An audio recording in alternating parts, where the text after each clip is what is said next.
Good evening तपाईहरुले मलाई सुनिराख्नु भएको छ होला। अब तपाईहरुको क्लास कन्टिन्यू हुँदैछ। अब सर पनि यहाँ उपस्थित भइसक्नु भएको छ।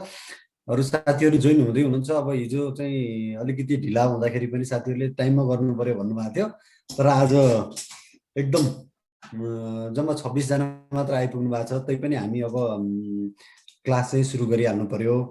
अरु साथीहरु आउँदै गर्नुहुन्छ। आज सुरु गरौँ। हो सही हो। ल अब आज सुरु गरिहालौँ हैन। अरु साथीहरु आउँदै हुनुहुन्छ। अब आज तपाईहरुलाई चाहिँ आजको टपिकको बारेमा मैले दिउँसै पनि तपाईहरुलाई स्लाइड र टपिकको बारेमा जानकारी गराइदिसकेको छु। त्यसको लागि पढाउनको लागि आज हाम्रो resource person Tilak Raj Bogati sir हुनुहुन्छ।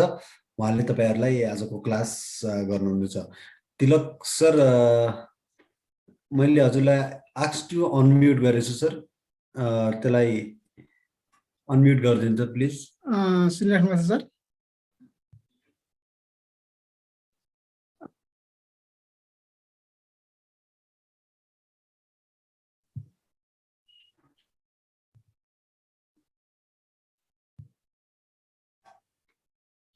सुनिराखेको छ सर?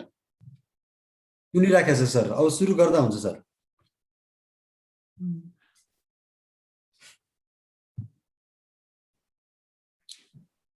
सम्पूर्ण साथीहरुको नमस्कार। म तिलक राज बोगटी, ट्याक्स अफिसर, आन्तरिक राजस्व कार्यालय डडेलधुरा। भन्सार एजेन्टको तयारी गरिराख्नु भएका सबै साथीहरुमा अग्रिम शुभकामना पनि। हाम्रो जेठ 22 गते तोकिएको छ। निर्धारित समयमा परीक्षा भए पनि नभए पनि तपाईहरु आफूलाई त्यही तरिकाले तयार राखिराख्नु भएको छ भन्ने हामीले अपेक्षा गरेका छौं र त्यो तरिकाले तपाईहरु अगाडि आफूलाई एकदम तयार भएर तयारीका साथ दौड्नका लागि रेडी हुनु होला यो परीक्षाको लागि। साथीहरु आउँदै हुनुहुन्छ, कतिजना पुग्नु भएको छ त्यो पनि सुरु गरौँ। आज हाम्रो यो भन्सार एजेन्टको यो सिलेबसमा भन्सार विभागले राखेको यो भन्सार विभागको पाठ्यक्रममा 4 वटा खण्ड रहेका छन्। ती खण्डहरु मध्येको एक आज हामीले चर्चा गर्ने खण्ड भनेको चाहिँ कानुन सम्बन्धीको खण्ड हो। कानुन सम्बन्धी खण्ड यो बी खण्डमा अथवा खण्ड 2 मा विभिन्न कानुन सम्बन्धीका सम्बन्धी जानकारीहरुमा 15 वटा खण्डहरु छन्। कानुन सम्बन्धी विभिन्न आयकर, मुहकर, अन्य अन्तःशुल्क, खाद्य ऐन, राजस्व अनुसन्धान सम्बन्धी जस्ता विभिन्न ऐन कानुन सम्बन्धीलाई यो खण्ड बी मा राखिएको छ र यो खण्डको भार तपाईहरुलाई थाहा छ 30 अंकको यो खण्ड र 15 वटा यसमा भाग रहेका छन्। मोटामोटी औसतमा 2टा प्रश्न एउटा खण्डबाट एउटा भागबाट आउन सक्ने देखिन्छ। 2टा प्रश्न आउन सक्ने देखिन्छ र यो अहिले थोरैकै कुराहरु गरिहालौं। यो हाम्रो भन्सार एजेन्टको जुन व्यवसायमा तपाईहरु आउन खोज्दै हुनुहुन्छ, यो व्यवसायमा यो जुन 660 जनाको यो कोटा भनौं न, यो 660 जनाको यो जुन परीक्षा सञ्चालन हुँदैछ 660 सिटको लागि, यो व्यवसायमा तपाईहरुले मोटामोटी 100 मार्क्समा मोटामोटी नेगेटिभ मार्किङ हुन्छ 20% नेगेटिभ मार्किङ कटाएर तपाईहरुले 42-45 यदि बचाउन सक्नुभयो भने तपाईहरु सहजै तरिकाले भन्सार एजेन्टको सफलतापूर्वक व्यवसायमा अगाडि इन्ट्री गर्न सक्नुहुन्छ। धेरै गाह्रो यो पासको लागि यदि तपाईले 40-45 कटाउनु भयो भने यो जुन तरिकाको यो कोर्स यो सिलेबस डिजाइन गरेको छ, सामान्य हिसाबले अलिकति यसलाई भास्ट नै मान्नुपर्ने हुन्छ र यो तरिकाले जुन तरिका तपाईहरु सामान्य तरिकाले यदि पास मार्क 42-45 मार्क्स ल्याउन सक्नुभयो भने तपाईहरु सहजै यो प्रोफेसनमा आउन सक्नुहुन्छ। यो हाम्रो भन्सार एजेन्टको परीक्षा क्र्याक गर्न सक्नुहुन्छ, भन्सार एजेन्टको परीक्षा पास गर्न सक्नुहुन्छ। हाम्रो यो सुरुवातमा हामी यो सबैभन्दा पहिला यो हाम्रो स्लाइडमा हाम्रो के छन् प्रस्तुतिकरण त्यो गर्नेछौँ र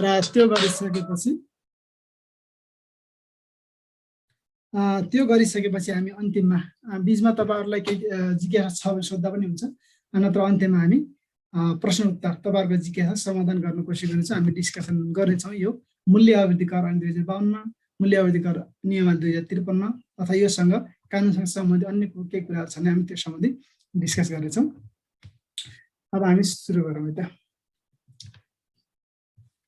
सबैभन्दा पहिला मूल्य अभिवृद्धि कर के हो भन्नुभन्दा पहिला यो कर के हो भन्ने बुझ्नुपर्ने हुन्छ। यो ऐन कानुनमा धेरै तपाईँले भित्रभित्र गइरहनु पर्दैन। कर कानुनका कुराहरू केही कुराहरू बेसिक कुराहरू बुझ्ने र भित्रका केही महत्त्वपूर्ण कुराहरूले तपाईँहरूले हेर्न सक्नुभयो, बुझ्न सक्नुभयो र दिमागमा राख्न सक्नुभयो भनेपछि तपाईँलाई परीक्षा पास गर्न त्यस्तो गाह्रो हुँदैन। यो धेरै लामो समयपछि लगभग 20 वर्षपछि यो परीक्षा खोलेको हिसाबले र धेरै मात्रामा 150 जना जति पनि देशभरि अहिले क्रियाशील छैन होला र 660 जनाको जुन हाम्रो सिट छ लाइसेन्सका लागि भन्सार एजेन्टका लागि यो धेरै नै हो र त्यो हिसाबले चाहिँ र यो कोर्स चाहिँ भास्ट, सिट चाहिँ धेरै भएको छ, धेरै भास्ट प्रश्न सोध्दैन जस्तो लाग्छ मलाई चाहिँ। मूल्य अभिवृद्धि कर बुझ्नुभन्दाखेरि हामी कर भन्ने के हो भन्ने हिसाबले बुझौँ। कर भनेको चाहिँ राज्यको प्रमुख आम्दानी प्रमुख स्रोत हो। जसरी हाम्रो घर सञ्चालनको लागि हामीले पैसाको जोहो पर्छ, पैसाको आवश्यक पर्छ, त्यसै गरी राज्य सञ्चालनका लागि पनि राज्यलाई पैसाको आवश्यक पर्छ। त्यो राज्यलाई आवश्यक पर्ने पैसा, रकम, आर्थिक स्रोत जुटाउने प्रमुख माध्यम भनेको के भनेको राजस्व हो अथवा कर हो। यसै करबाट नै राज्यले विभिन्न काम गर्छ, चाहे यो नियमित कार्य सञ्चालन सेवा प्रवाह काम होस्, चाहे आकस्मिक रूपमा आइपर्ने कोरोना जस्ता महामारी, बाढी पहिरो जस्ता विपदहरू होस्, चाहे विकासमा काम पुल बाटो घाटो अब यस्ता विकासात्मक क्रियाकलापहरू होस्, यस्ता क्रियाकलापहरू नियमित आकस्मिक विकासात्मक क्रियाकलापहरू अगाडि बढाउनका लागि राज्य सञ्चालनका लागि राज्यलाई आवश्यक पर्ने करको प्रमुख यो राज्य सञ्चालनको आम्दानीको प्रमुख स्रोत भनेको हाम्रो कर हो। यस बापत राज्य नागरिकले राज्यको सदस्य भइसकेको हिसाबले हैसियतले यदि म यो राज्यको नागरिक हुँ भन्ने यदि सदस्य हुँ भइसकेपछि मैले जुनसुकै रूपमा मैले राज्यलाई कुनै न कुनै रूपमा प्रत्यक्ष होस् अथवा अप्रत्यक्ष रूपमा होस् मैले राज्यलाई निश्चित रकम आफ्नो आम्दानीको होस् डिरेक्टली इन्डाइरेक्टली निश्चित रकम मैले राज्यलाई आर्थिक योगदान गरिरहेको हुन्छु। त्यो प्रत्यक्ष लाभको आश नगरिकन गरिने जुन आर्थिक योगदान छ त्यो भनेको हाम्रो कर हो। एउटा भनाइ छ बेन्जामिन फ्र्याङ्कलिनको, यो भनाइ तपाईँलाई परीक्षामा सोध्न पनि सक्छ यो अब्जेक्टिभ रूपमा। संसारमा दुईटा कुरा मात्र सत्य छ, एउटा कर एउटा मृत्यु। यो धरतीमा जन्म लगिसकेपछि जसरी मृत्युले नकार्न सकिन्न, जन्म लिएपछि मृत्यु त हुन्छ हुन्छ, त्यसरी नै धरतीमा जन्म लिइसकेपछि देशको नागरिक भइसकेपछि उसले करको दायित्व वहन गर्नुपर्छ पर्छ।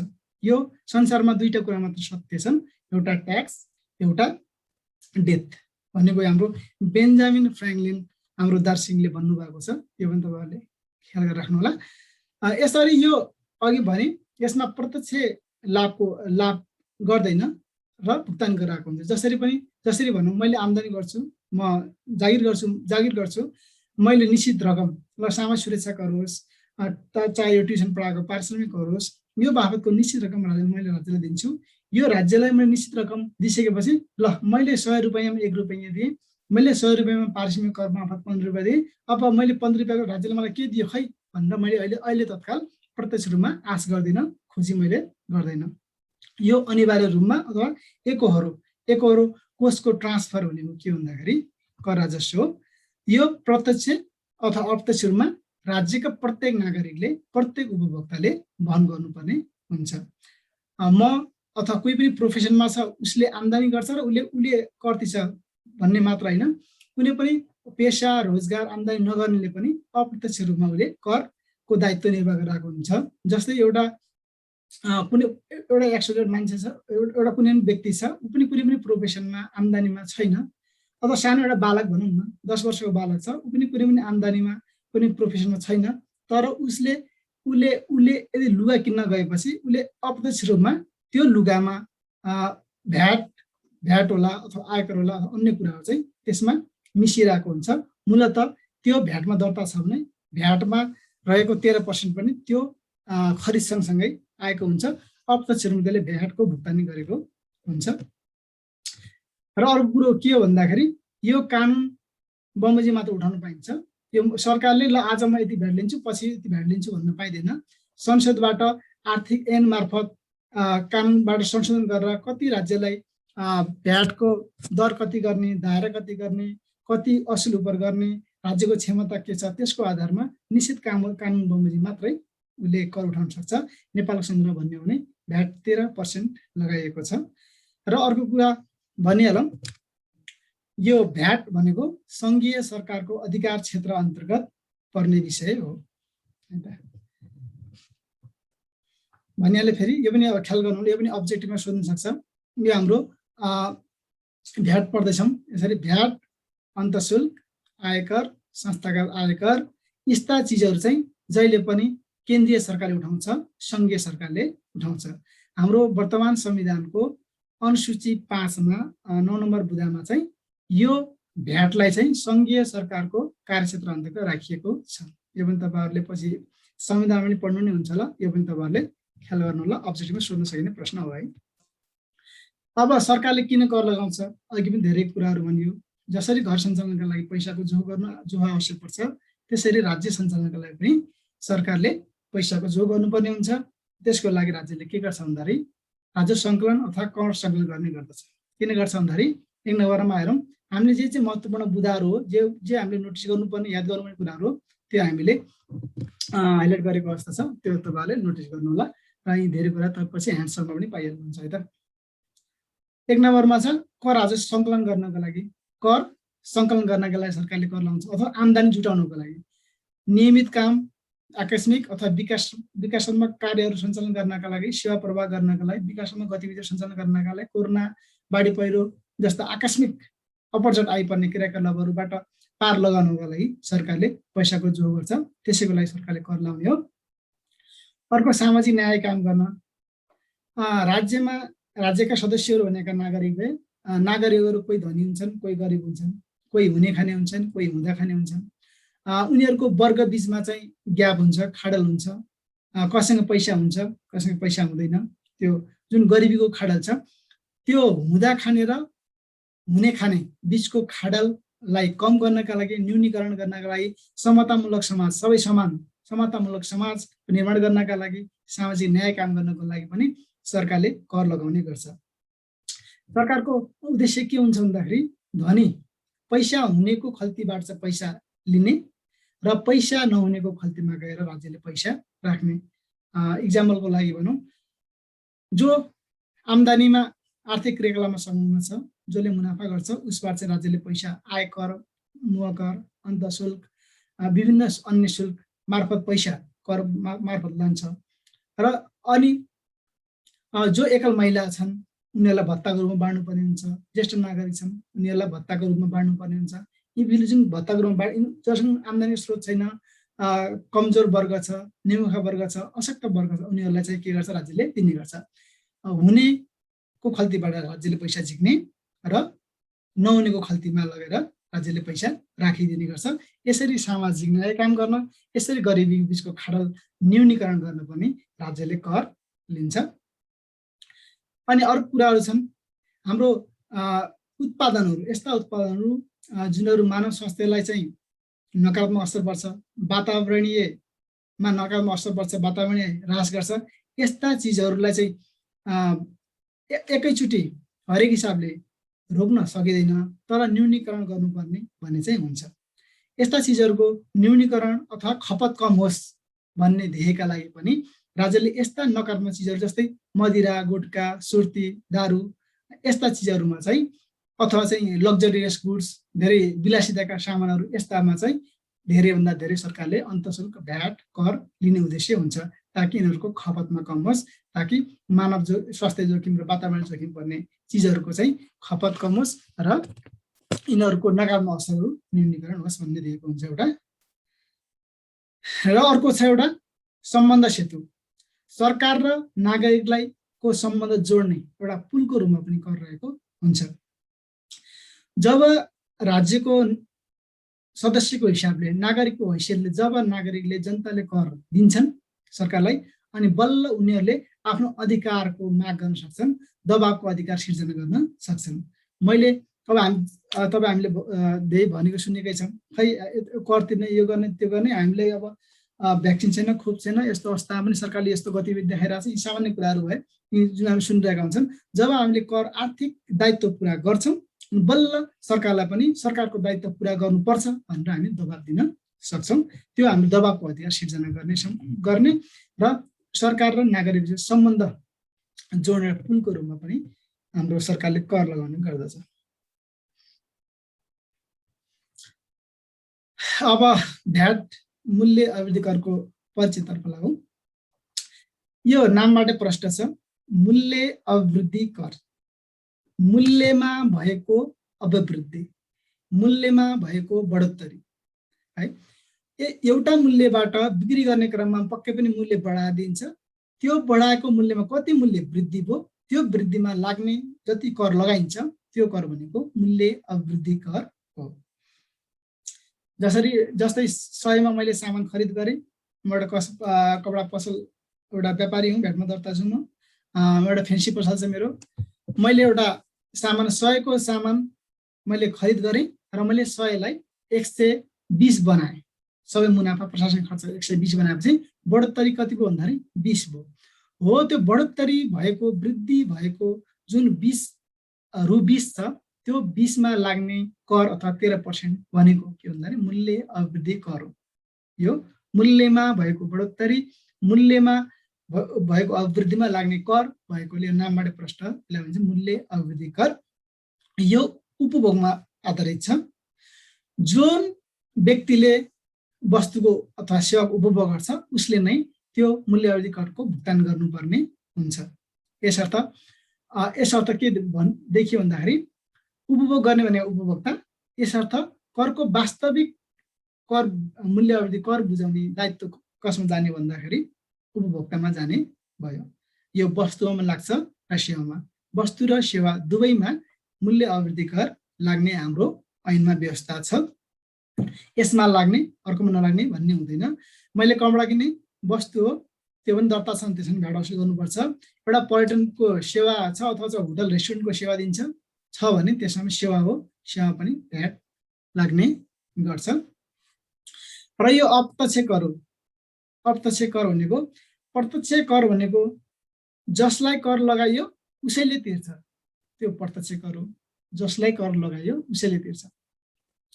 जस्तै आम्दानी कर, जसले आम्दानी गर्छ उसैले नै तिर्नुपर्छ, अर्कोले आए तिर्दैन। त्यो आम्दानी कर अथवा आयकर प्रत्यक्ष कर भए जस्तै यो मूल्य अवृद्धि कर हामीले भन्यौँ त्यो त उपभोक्ताले तिर्ने हो। वास्तविक जसले उपभोग गर्छ उसले तिर्ने भएकोले त्यसलाई के भने अप्रत्यक्ष कर। तिर्ने उसले त्यो खरिदकर्ता उपभोक्ताले हो, तर तिरिदिने कसले भन्दाखेरि त्यो व्यापारी व्यवसायी फर्मले हो है। उपभोगबाट चाहिँ 13 रुपियाँ असुल गर्ने र सरकारको खल्तीमा लगेर राखिदिने। जनता नागरिक जसले उपभोग गर्छ उसकोबाट खल्तीबाट 13 रुपियाँ र त्यो 13 रुपियाँ लगेर सरकारको खल्तीमा लगेर राखिदिने। यसरी यसलाई अप्रत्यक्ष तिर्ने, वास्तविक कर तिर्ने एउटा बुझाउने अर्को भएकोले यसलाई अप्रत्यक्ष कर भनिएको हो। अनि त्यसपछि अब यो प्रत्येक चरणमा लाग्छ। अघि भनियो यो जति चरणमा मूल्यको बढोत्तरी हुन्छ, जहाँ जहाँ मूल्यको बढोत्तरी हुन्छ त्यहाँ त्यहाँ हाम्रो मूल्य अवृद्धि कर लाग्छ। नयाँबाट पनि छ। जस्तै 100 रुपियाँमा खरिद गरियो, 100 रुपियाँलाई 120 गराइयो, त्यो 20 मा लाग्छ। 120 लाई 150 गराइयो, 30 बढ्यो, त्यो 30 मा लाग्छ। 150 लाई 200 गराइयो, 50 बढाइयो, त्यो 50 मा लाग्छ। जहाँ जहाँ जति चरणमा मूल्य अवृद्धि हुन्छ त्यति चरणमा हाम्रो मूल्य अवृद्धि कर अथवा भ्याट लाग्ने गर्दछ। र यो भ्याट यो राजस्व प्रशासन सञ्चालन यो भ्याट सङ्कलन कसले गर्छ भन्दाखेरि आन्तरिक देश मुलुक भित्रको हकमा आन्तरिक राजस्व विभाग अन्तर्गतका आन्तरिक राजस्व कार्यालय, कर तथा सेवा कार्यालय गर्दछन् भने पैठारी कुनै पनि माल वस्तुहरू आयात गर्नु पर्यो, बाहिर विदेशबाट खरिद गर्नु पर्यो भने सो सामान वस्तु माल वस्तु तथा सेवा खरिद गर्ने सन्दर्भमा भन्सार कार्यालयले चाहिँ भ्याट सङ्कलन गर्ने गर्दछ। प्रज्ञापन पत्रमा सबै कुरा जोडिएको हुन्छ। देखिराख्नु भएको छ सबैले, 54 जना पुगिसक्नु भएको छ। र यो अर्को यो हाम्रो लेखामा एकाउन्टिङ बेसिस छ। यो हाम्रो लेखा प्रणाली भ्याट एकाउन्टिङ भनेको चाहिँ हाम्रो लेखामा आधारित कर प्रणाली हो। हामीले भ्याटमा दर्ता भइसकेपछि हामीले खरिद खाता मेन्टेन गर्छौँ, बिक्री खाता मेन्टेन गर्छौँ, बिक्री बिल छाप्छौँ, खरिद बिललाई चाहिँ मेन्टेन गर्छौँ, स्टक खाताहरू राख्छौँ र महिना महिनामा हामीले चाहिँ मासिक विवरण पनि हाल्छौँ। हरेक चिजहरू हामीले के गर्छौँ भन्दाखेरि व्यवस्थित तरिकाले एकाउन्टिङको रुल्समा सिद्धान्तमा हामीलाई व्यवस्थित गर्छौँ। त्यसैले यो लेखामा आधारित कर प्रणाली हो। र मैले हाइलाइट गरेर राखेको छु, यहाँ हाम्रो जति पनि अभिलेखहरू हुन्छन् भ्याटमा दर्ता भइसकेपछि हाम्रो कारोबारलाई प्रमाणित गर्ने खरिद खाता, बिक्री खाता, बिल बिजय समग्र अभिलेखहरू चाहिँ कम्तीमा 6 वर्षमा हामीले सुरक्षित राख्नुपर्ने हुन्छ। कर प्रशासन आएर, कर कार्यालय आएर अनुगमन क्रममा अथवा चाहिँ कार्यालयबाटै सोधीखोजी गरेर बोलाएमा 6 वर्षको तपाईँले प्रमाणहरू दिनुपर्ने हुन्छ भ्याटमा दर्ता भएको हाम्रो करदाताहरूले। र यो आधुनिक हो, आधुनिक यस अर्थमा आधुनिक हो, यो वैज्ञानिक कर पनि भनिन्छ। किन भन्दाखेरि यो धेरैभन्दा धेरै समग्र हाम्रो समग्र जनता अथवा नागरिकबाट यसले सरल रूपमा कर सङ्कलन गर्ने गर्दछ। यो कसरी भन्दाखेरि यो उपभोगमा आधारित छ, उपभोग गर्ने कसले? नागरिक सबैले। यसर्थ यो उपभोगमा आधारित हुने अनि उपभोग गर्ने नागरिक सबैले भन्दाखेरि सबै नागरिक चाहिँ करदाताको रूपमा रहने गर्दछ। त्यसैले यसलाई वैज्ञानिक कर र आधुनिक कर पनि भन्ने गरिन्छ। किन यस अर्थमा पनि यो आधुनिक हो? योभन्दा पहिला हाम्रो यो बिक्री कर, ठेक्का कर, मनोरञ्जन र होटल कर 4 प्रकारका करहरू थिए। यी अलग अलग ठाउँबाट बिक्रीबाट छुट्टै बिक्री करको रूपमा सेल्स ट्याक्स भनेर लिने, अझ अहिले अमेरिकामा लगे जस्तै, अनि अहिले ठेक्का कर अलग लाने, मनोरञ्जन करमा अलगै, होटल कर अलग अलग करहरू लिइन्थ्यो। यी अलग करहरूलाई चाहिँ समेटेर भन्दा उसले विस्थापित गरेर यसका गुणहरूलाई चाहिँ आत्मसात गर्ने र यो ऐनलाई चाहिँ विस्थापित गरेर एउटा नयाँ ऐन अथवा चाहिँ नयाँ कन्सेप्ट यो लागू भयो। त्यो भने के भन्दाखेरि भ्याट हो हाम्रो हो। अब अर्को कुरा यो भने जसरी हाम्रो यो इन्डियामा लगभग 18-20 वटा करलाई हटाएर जीएसटी लागू भएको छ, गुड एन्ड सर्भिस ट्याक्स, त्यसै गरी यहाँ हाम्रो 4 प्रकार यस्ता करहरूलाई चाहिँ विस्तारित गरेर हाम्रो आएको कर के भन्दाखेरि भ्याट हो। नेपालभन्दा पनि विश्वबाट सुरु गरौँ। यो 20औं शताब्दीमा हाम्रो यो विलियम भन साइमन भन्ने हाम्रो अर्थशास्त्री हुन् र यी जर्मनका सफल व्यवसायिक हुन्। यी सफल व्यवसायी अर्थशास्त्रीले चाहिँ सन् 1919मा यो प्रतिपादन गरेको यो भ्याटको हामी के गरे भने प्रतिपादन गरे र उनले प्रतिपादन गरिसके विश्व रूपमा धेरै देशहरूले चाहिँ क्रमशः रूपमा लागू गर्दै गर्दै गर्दै गर्दै गए। युएनको तथ्याङ्कमा 193 वटा युएनओका सदस्य राष्ट्रहरू छन्। तीमध्ये अहिलेसम्म 166 वटा देशले भ्याटलाई अङ्गीकार गरेको अवस्था छ। नेपालले पनि अङ्गीकार गर्यो। कहिले गर्यो भन्दाखेरि 2054 मङ्सिर 1 गते। 2054 मङ्सिर 1 गते ऐन र नियमावली 52 र 53मा आए भनेपछि यो त्यतिखेरको राजनैतिक उतार चढावले गर्दा अथवा चाहिँ यसलाई अङ्गीकार गर्ने नगर्ने, गरेपछि कसरी गर्ने, यो भ्याट सङ्कलन, भ्याट सञ्चालन, भ्याट प्रशासन गर्नलाई चाहिँ कर्मचारी कहाँबाट ल्याउने, जनशक्ति कसरी विकास गर्ने, यावत कुराहरू थिए। जसरी अहिले एमसिसीलाई अङ्गीकार गर्ने कि नगर्ने भन्ने जसरी देशमा व्यापक बहस छ, त्यसै गरी त्यो बेलाको चाहिँ यो भ्याटलाई ऐनलाई यो मूल्यवर्धित करलाई अङ्गीकार गर्ने कि नगर्ने, यसलाई कार्यान्वयन गर्न सकिन्छ सकिँदैन, सफल हुन्छ कि हुँदैन भन्ने यसलाई व्यापक छलफल भनौँ न अहिले एमसिसी भए जस्तो भइसकेपछि बल्ल 2054 मङ्सिर 1मा शेरबहादुर देउवाको पालामा चाहिँ हाम्रो भ्याट लागू भयो। कहिले भयो भन्दा 2054 मङ्सिर 1 हो। यसै यो भ्याट नेपालमा भ्याट लागू भएको दिन मङ्सिर 1 गतेलाई आधार मानेर प्रत्येक वर्ष चाहिँ कर दिवस मनाउने गरिन्छ। यो जुन भ्याट लागू भएको दिन कहिले भन्दाखेरि 2054 मङ्सिर 1 हो भने र यो भ्याट लागू भएको दिन मङ्सिर 1लाई आधार मानेर प्रत्येक वर्ष कर दिवस मनाउने गरिन्छ र कर दिवससँगै मङ्सिर 1 गतेदेखि मङ्सिर 7 गतेसम्म कर सप्ताह पनि मनाउने गरिन्छ। यस कर सप्ताहमा विभिन्न कर शिक्षा कार्यक्रमहरू, उद्योग वाणिज्य सङ्घ, उद्योग परिसङ्घ, निजी क्षेत्रहरूसँग चाहिँ अन्तर्क्रिया गर्ने, छलफल गर्ने, उनीहरूका राय सुझाव सल्लाह लिने, अनि त्यसपछि यो ट्याक्स एजुकेसन प्रदान गर्ने विविध हामी कार्यक्रम सञ्चालन गर्छौँ। यो बेला यसका साथसाथै त्यहाँ के पनि गरिन्छ भन्दाखेरि देशभरि धेरै कर सहभागिता, उत्कृष्ट कर सहभागिता अथवा धेरै कर तिर्ने करदाताहरूलाई सम्मान प्रमाणपत्रको पनि कार्यक्रम सञ्चालन गरिन्छ। पुरस्कार सम्मानको पनि व्यवस्था गरिन्छ। यो कहिले भन्दाखेरि मङ्सिर 1 है, मङ्सिर 1 चाहिँ कर दिवस। यो पनि सोध्न सक्ने प्रश्न। लागू कहिले भयो? 2054 मङ्सिर 1। कर दिवस कहिले?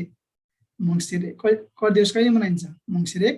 कर सप्ताह कहिले मनाइन्छ भन्दाखेरि मङ्सिर 1 देखि मङ्सिर 7 भनेर हाम्रो अब्जेक्टिभमा आउन सक्ने क्वेसन हो। अनि त्यसपछि विश्वमा पहिलो भ्याट लागू गर्ने देश चाहिँ फ्रान्स हो। उसले सन् 1954 मा फ्रान्सले सुरुवात गरेको थियो विश्वमा चाहिँ। नेपालले 2054 विक्रम सम्वत भने जस्तै विश्वमा सुरुवात चाहिँ फ्रान्सले 1954 मा गरेको हो। यो पनि एमसीक्यूको लागि महत्त्वपूर्ण छ है। विश्वमा फ्रान्सले यसको सुरुवात गरेको थियो। अनि अब भ्याट नेपालमा भ्याटको प्रचलन दर कति भन्दाखेरि सबैलाई थाहै नै छ 13%। सुरुवातमा चाहिँ यसको मूल्य अवधि कर जब यो मूल्य अवधि कर ऐन 2052 आयो त्यतिखेर 10% कायम गरिएको थियो। अनि त्यसपछि अध्यादेश 2062 माघमा 3वटा अध्यादेश आएको छन्। 2062 को माघको अध्यादेशले चाहिँ विगतमा 10% रहेको भ्याटलाई 13% मा कायम गरेको थियो। अहिले भ्याट नेपालमा एकल दरको रूपमा 13% रहेको अवस्था छ। हाम्रो दफा 7 मा छ। र अन्य कुरो हाम्रो भ्याटमा के छ भन्दाखेरि भ्याट ऐन, भ्याट एक्ट मूल्य अवधिकरण 2052 मा अनुसूची 1 मा कस्ता कस्ता वस्तुहरूमा चाहिँ कर छुट दिइन्छ, कस्ता कस्ता वस्तु सेवामा चाहिँ कर छुट दिइन्छ अथवा कस्ता कस्ता वस्तु तथा सेवालाई भ्याटभन्दा बाहिर राखिएको छ तीको अनुसूचीहरू छन्। त्यो अहिले हामी हेर्नेछौँ। र यसै गरी अर्को सूची, जम्मा 2टा सूची छ। 2टा सूची मध्ये अनुसूची 2 मा के छ भन्दाखेरि शून्य दरको व्यवस्था, कस्ता कस्ता वस्तु सेवाहरूमा चाहिँ भ्याट शून्य लाग्छ। अनुसूची 1 मा चाहिँ भ्याट नै नलाग्ने, अनुसूची 2 मा चाहिँ भ्याट लाग्न त लाग्ने तर कति लाग्ने भन्दाखेरि 0 शून्य लाग्ने गर्छ। र यो थोरै फरक छ। के फरक छ अहिले हामी भनौँला है। भ्याट छुट गर्नु र शून्य दरमा कर लाउनुको अर्थ के हामी त्यो एकछिनमा भन्छौँ। र अघि पनि भनियो देश युएनको सदस्य 193 मुलुकहरू मध्ये हाल विश्वमा 166 देशमा हाम्रो भ्याट लागू छ। र युएसएमा चाहिँ सेल्स ट्याक्स मात्रै छ, भ्याट अहिलेसम्म लागू गरेको छैन है। बिक्री कर मात्र लान्छ। हामीले चाहिँ बिक्री कर, मजदुर कर, ठेक्का कर र होटल कर गर्छ हामीले चाहिँ विस्तारण गर्यौँ। अब अमेरिकामा चाहिँ लागू गरेको छैन। धेरै जसो विकसित मुलुक सबैमा लगभग सबैमा लागू भएको अवस्था छ। र अर्को के पनि छ भ्याट भन्दाखेरि भ्याट चाहिँ घटाउन पाउने अवस्था अथवा प्रावधान छ। यसलाई हामी भ्याट क्रेडिट भन्छौँ। हाम्रो दफा 17 मा छ यो। खरिदमा हामीले जति कर तिरेको छौँ त्यो तिरेको करलाई चाहिँ हामी आफूले तिर्नुपर्ने करबाट घटाउन पाइन्छ। आफूले जति सरकारलाई तिर्नुपर्ने कर छ त्यो करबाट चाहिँ खरिद गरेको कर चाहिँ घटाउन पाइन्छ। जस्तै मैले भ्याट सङ्कलन 100 रुपैयाँ गरेँ, मैले खरिद गर्दाखेरि मैले 90 रुपियाँ भ्याट तिरिसकेको छु भनेपछि मैले यो सामान किन्दाखेरि मैले भ्याट 100 रुपियाँ सरकारलाई बुझाउनु पर्ने हो। तर मैले खरिद गर्ने क्रममा 90 रुपियाँ तिरिसकेकोले मैले अब 100 रुपियाँ तिर्दैन, म 10 तिर्छु भन्न उसले भन्न पाउँछ। र कर तिर्दै जाने क्रममा अथवा चाहिँ खरिद बढी भयो अथवा निकासी बढी भयो, 0% भ्याट मात्र भयो, निकासी बढी भयो भनेपछि मैले सरकारबाट बढी पाउने अवस्थामा 4 महिनासम्म लगातार भइरह्यो भने मैले सरकारबाट कर फिर्ता पाउने अवस्था पनि हाम्रो मूल्य अवधि कर ऐन 2052 ले दिएको अवस्था छ। दफा 24 मा छ। मैले खरिद गर्दा कम गरेँ, खरिद बढी गरेँ, बिक्री कम गरेँ।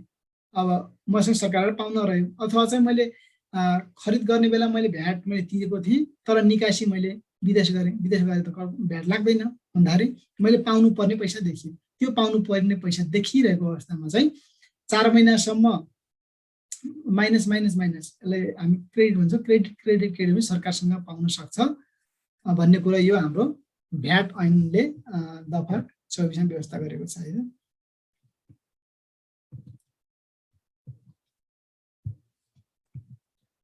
अब यी हामी भन्दै जाऊँ। अब विशेषता पनि नै हुन्। हामीले जे कुरा छलफल गर्यौँ ती कुराहरू नै हुन् मूल्य अवधि करका विशेषता। अघि पनि भनियो यो उपभोगमा आधारित हो।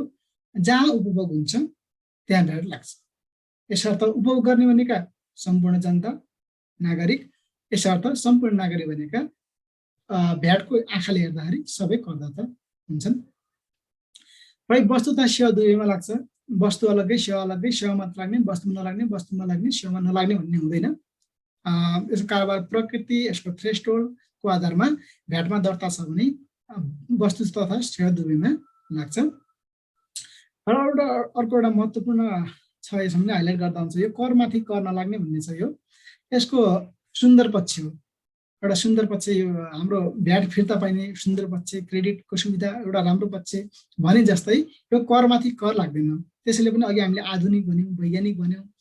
यसमा जति मूल्यमा बढोत्तरी भयो कर लाग्यो, बढोत्तरी भएन कर लागेन।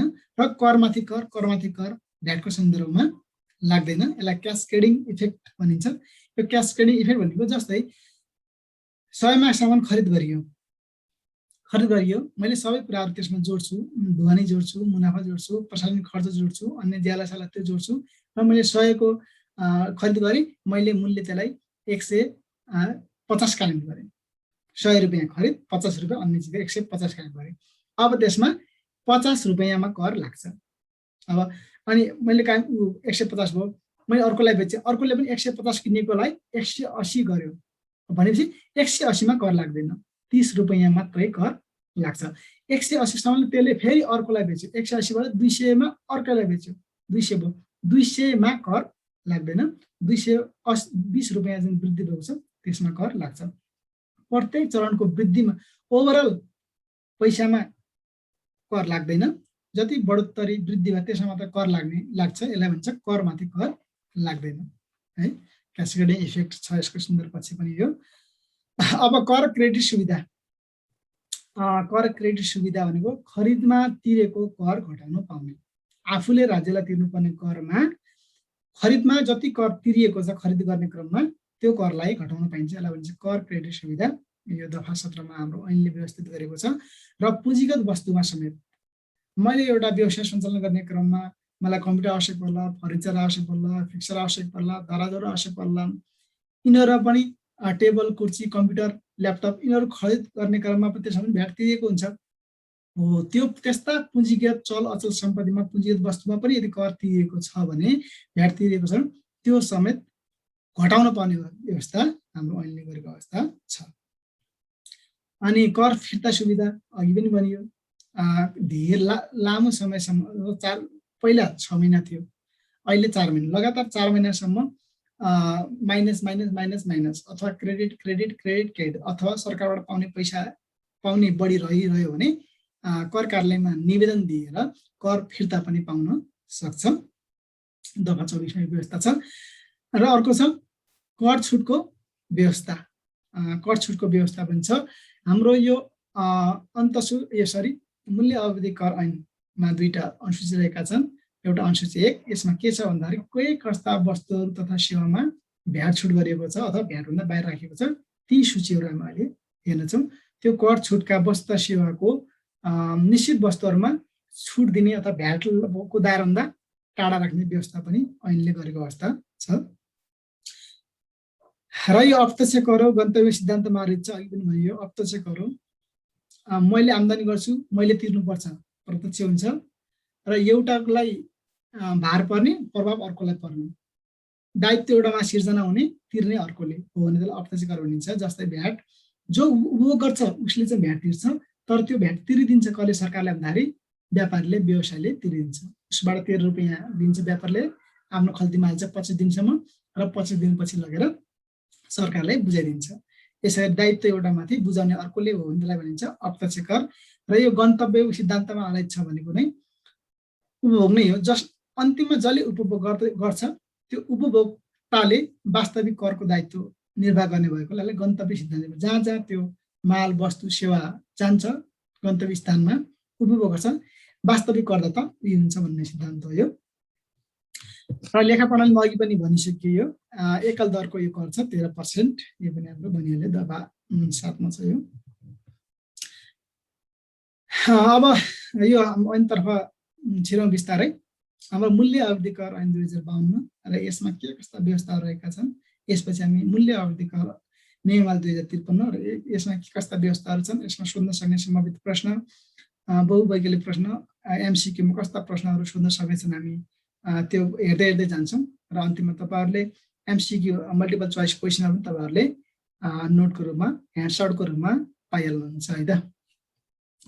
यो मूल्य अवधि कर ऐन कहिले प्रकाशन भयो, राजपत्रमा कहिले प्रकाशन भयो भन्दाखेरि 52 चैत्र 7 गते 52 चैत्र 7 गते चाहिँ यो ऐनमा अब लागू गर्नुपर्छ भन्ने हिसाबले चाहिँ कानुनको रूपमा यो 52 फागुन 7 मा आयो भने यसको पहिलो संशोधन कहिले भयो भन्दाखेरि 58/10/4 वीरेन्द्रको 24औं शासनकालमा जो ऐन जारी भयो भनेपछि ज्ञानेन्द्रको शासनकालमा चाहिँ यसको पहिलो संशोधन भयो। वीरेन्द्रको पालामा जारी भयो, ज्ञानेन्द्रको पालामा यसको पहिलो संशोधन भयो र लागू कहिले भयो भन्ने तपाईँलाई थाहा छ, फागुन चैत्र 7 मा ऐन त आयो, तर यसलाई लागू कहिले गर्ने, कारण कहिले गर्ने, कारण गर्न सकिन्छ वा सक्दैन, यसका बाधा अवरोध के, यो भ्याटलाई बुझेको कर्मचारी तन्त्र कहाँ छ, कुन कर्मचारी तन्त्रले यसलाई भ्याट सञ्चालन गर्ने, यसलाई भ्याट सञ्चालन गर्न सक्ने अफिसरहरू जनशक्तिहरू कहाँबाट ल्याउने, त्यो पनि भयो र भ्याटका सन्दर्भमा के कस्ता तालिमहरू प्रशिक्षण दिनुपर्छ, यी व्यापक कुराहरूले गर्दाखेरि बल्ल 54 मा गएर 19 गते गएर लागू भएको हो। लगभग 1.5 वर्ष जति लाग्यो। यो अघि मङ्सिर 1 कुरा हामी धेरै गरियो, यही दिनलाई मानेर हाम्रो कर दिवस मङ्सिर 1 भ्याट लागू भएको दिनलाई कर दिवस मनाइन्छ र 1 देखि 7 सम्म चाहिँ कर सप्ताहको रूपमा मनाइन्छ। धेरै पटक आए पनि र यो धेरै अब्जेक्टिभ हिसाबले महत्त्वपूर्ण पनि छ है। र यो 4वटा ऐन मनोरञ्जन कर ऐन महु बिटे भन्ने यो सर्ट फर्म गरेको मात्रै, अरू के हेर्नु थियो तपाईँलाई बुझ्न याद गर्न सजिलो होला भनेर कहीँ कहीँ आउन सक्छ। देहा बमोजिममा कुन कुन ऐनहरूलाई विस्थापन गरेर प्रतिस्थापन गरेर खारेज गरेर मुवा कर ऐन आएको भन्ने हिसाबले अप्सनमा पनि यो सोध्न सक्ने भएकोले यो यसरी लेखेको यो होटल पहिला मनोरञ्जन करमा अलग्गै कर, होटल बिक्री ठेक्कामा अलग अलग कर लाग्थ्यो, यो करलाई हटाएर विस्थापित गरेर चाहिँ खारिज गरेर एउटा मूल्य अवधि कर ऐन आएको। जस्तो अघि पनि भनियो, इन्डियामा 18-20वटा करलाई विस्थापन गरेर हाम्रो यो GST good and service tax जुन आयो, त्यसरी नै हाम्रो यो 4वटा ऐनले हटाएर एउटा ऐन मूल्य अवधि कर ऐन आएको अवस्था छ। र यो ऐनभित्र बिस्तारै भित्र छिर्दै गएर धेरै भाषमा चाहिँ पढ्नु पर्दैन है तपाईँले। यसका मेन बुझियो कुराहरू, मेन मुख्य बुदाहरू, यसको मेन सार कुराहरू लिएपछि भइहाल्छ। हामी शोधकर्ता यसो पिएचडी गर्ने यसमा चाहिँ शोध गर्ने खालको त्यस्तो हुँदैन, सामान्य हिसाबले यो सामान्य प्रश्नहरू नै यसमा आउँछन्। र तपाईँलाई अझ भित्र जान चाहनुहुन्छ भने तपाईँहरूसँग पक्का पनि ऐन नियमावली निर्देशिका पक्कै होला, तरिकाले अगाडि हेर्नु होला। सामान्य हिसाबले ऐनमा 44वटा दफाहरू छन्। जसरी संविधानको प्रत्येकलाई खण्डीकरण जुन गरी हुन्छ, भाग र यो धारा, संविधानको धारा भने जस्तै यो संविधान ऐनका खण्डहरूलाई हामी भन्छन् दफा, सानसानो खण्डलाई दफा भनिन्छ। संविधानको धारा त बुझ्नुहुन्छ, धारा बुझे जस्तै यसमा दफा हुन्छ भने नियमावलीमा नियम हुन्छन्। यस्ता दफाहरू ऐनमा 44वटा रहेका छन् भने अनुसूची यी दफाभन्दा बाहेकका छुट्टै केही कुराहरूको सूचीकृत गर्नु पर्यो, जनाउनु पर्यो, व्यवस्थित गर्नु पर्यो, ग्रुपिङ गर्नु पर्यो, छुट्टै चिजहरू भने त्यसलाई हामी अनुसूचीमा सूचीकृत गरिन्छ। यो ऐनमा चाहिँ दुईटा कुराहरू, दुईटा खण्डमा चाहिँ अनुसूचीमा चाहिँ सूचीकृत गरिएको छ। यी हेर्न सक्नुहुन्छ स्क्रिनमा। सरी, एउटा दुईटामा अनुसूची छन्, अनुसूची 1 र अनुसूची 2।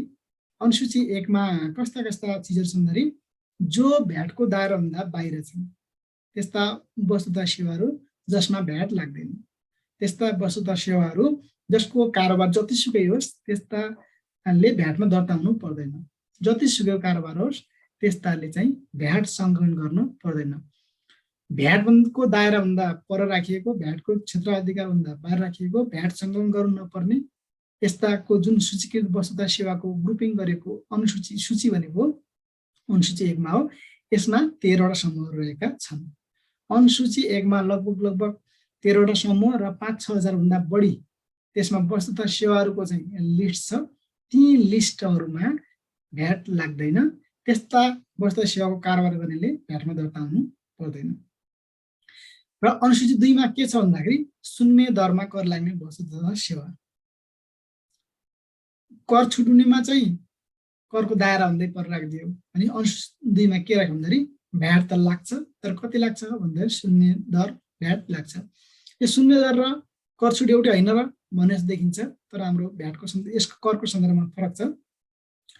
यदि अनुसूची 1 को कारोबार गरिन्छ, कर छुट हुने वस्तु सेवाको खरिद अथवा बिक्री गरिन्छ भने भ्याटको कुरो नै आउँदैन। खरिदमा पनि कर क्रेडिट दाबीको कुरा आउँदैन, बिक्रीमा पनि सङ्कलनको कुरो आउँदैन।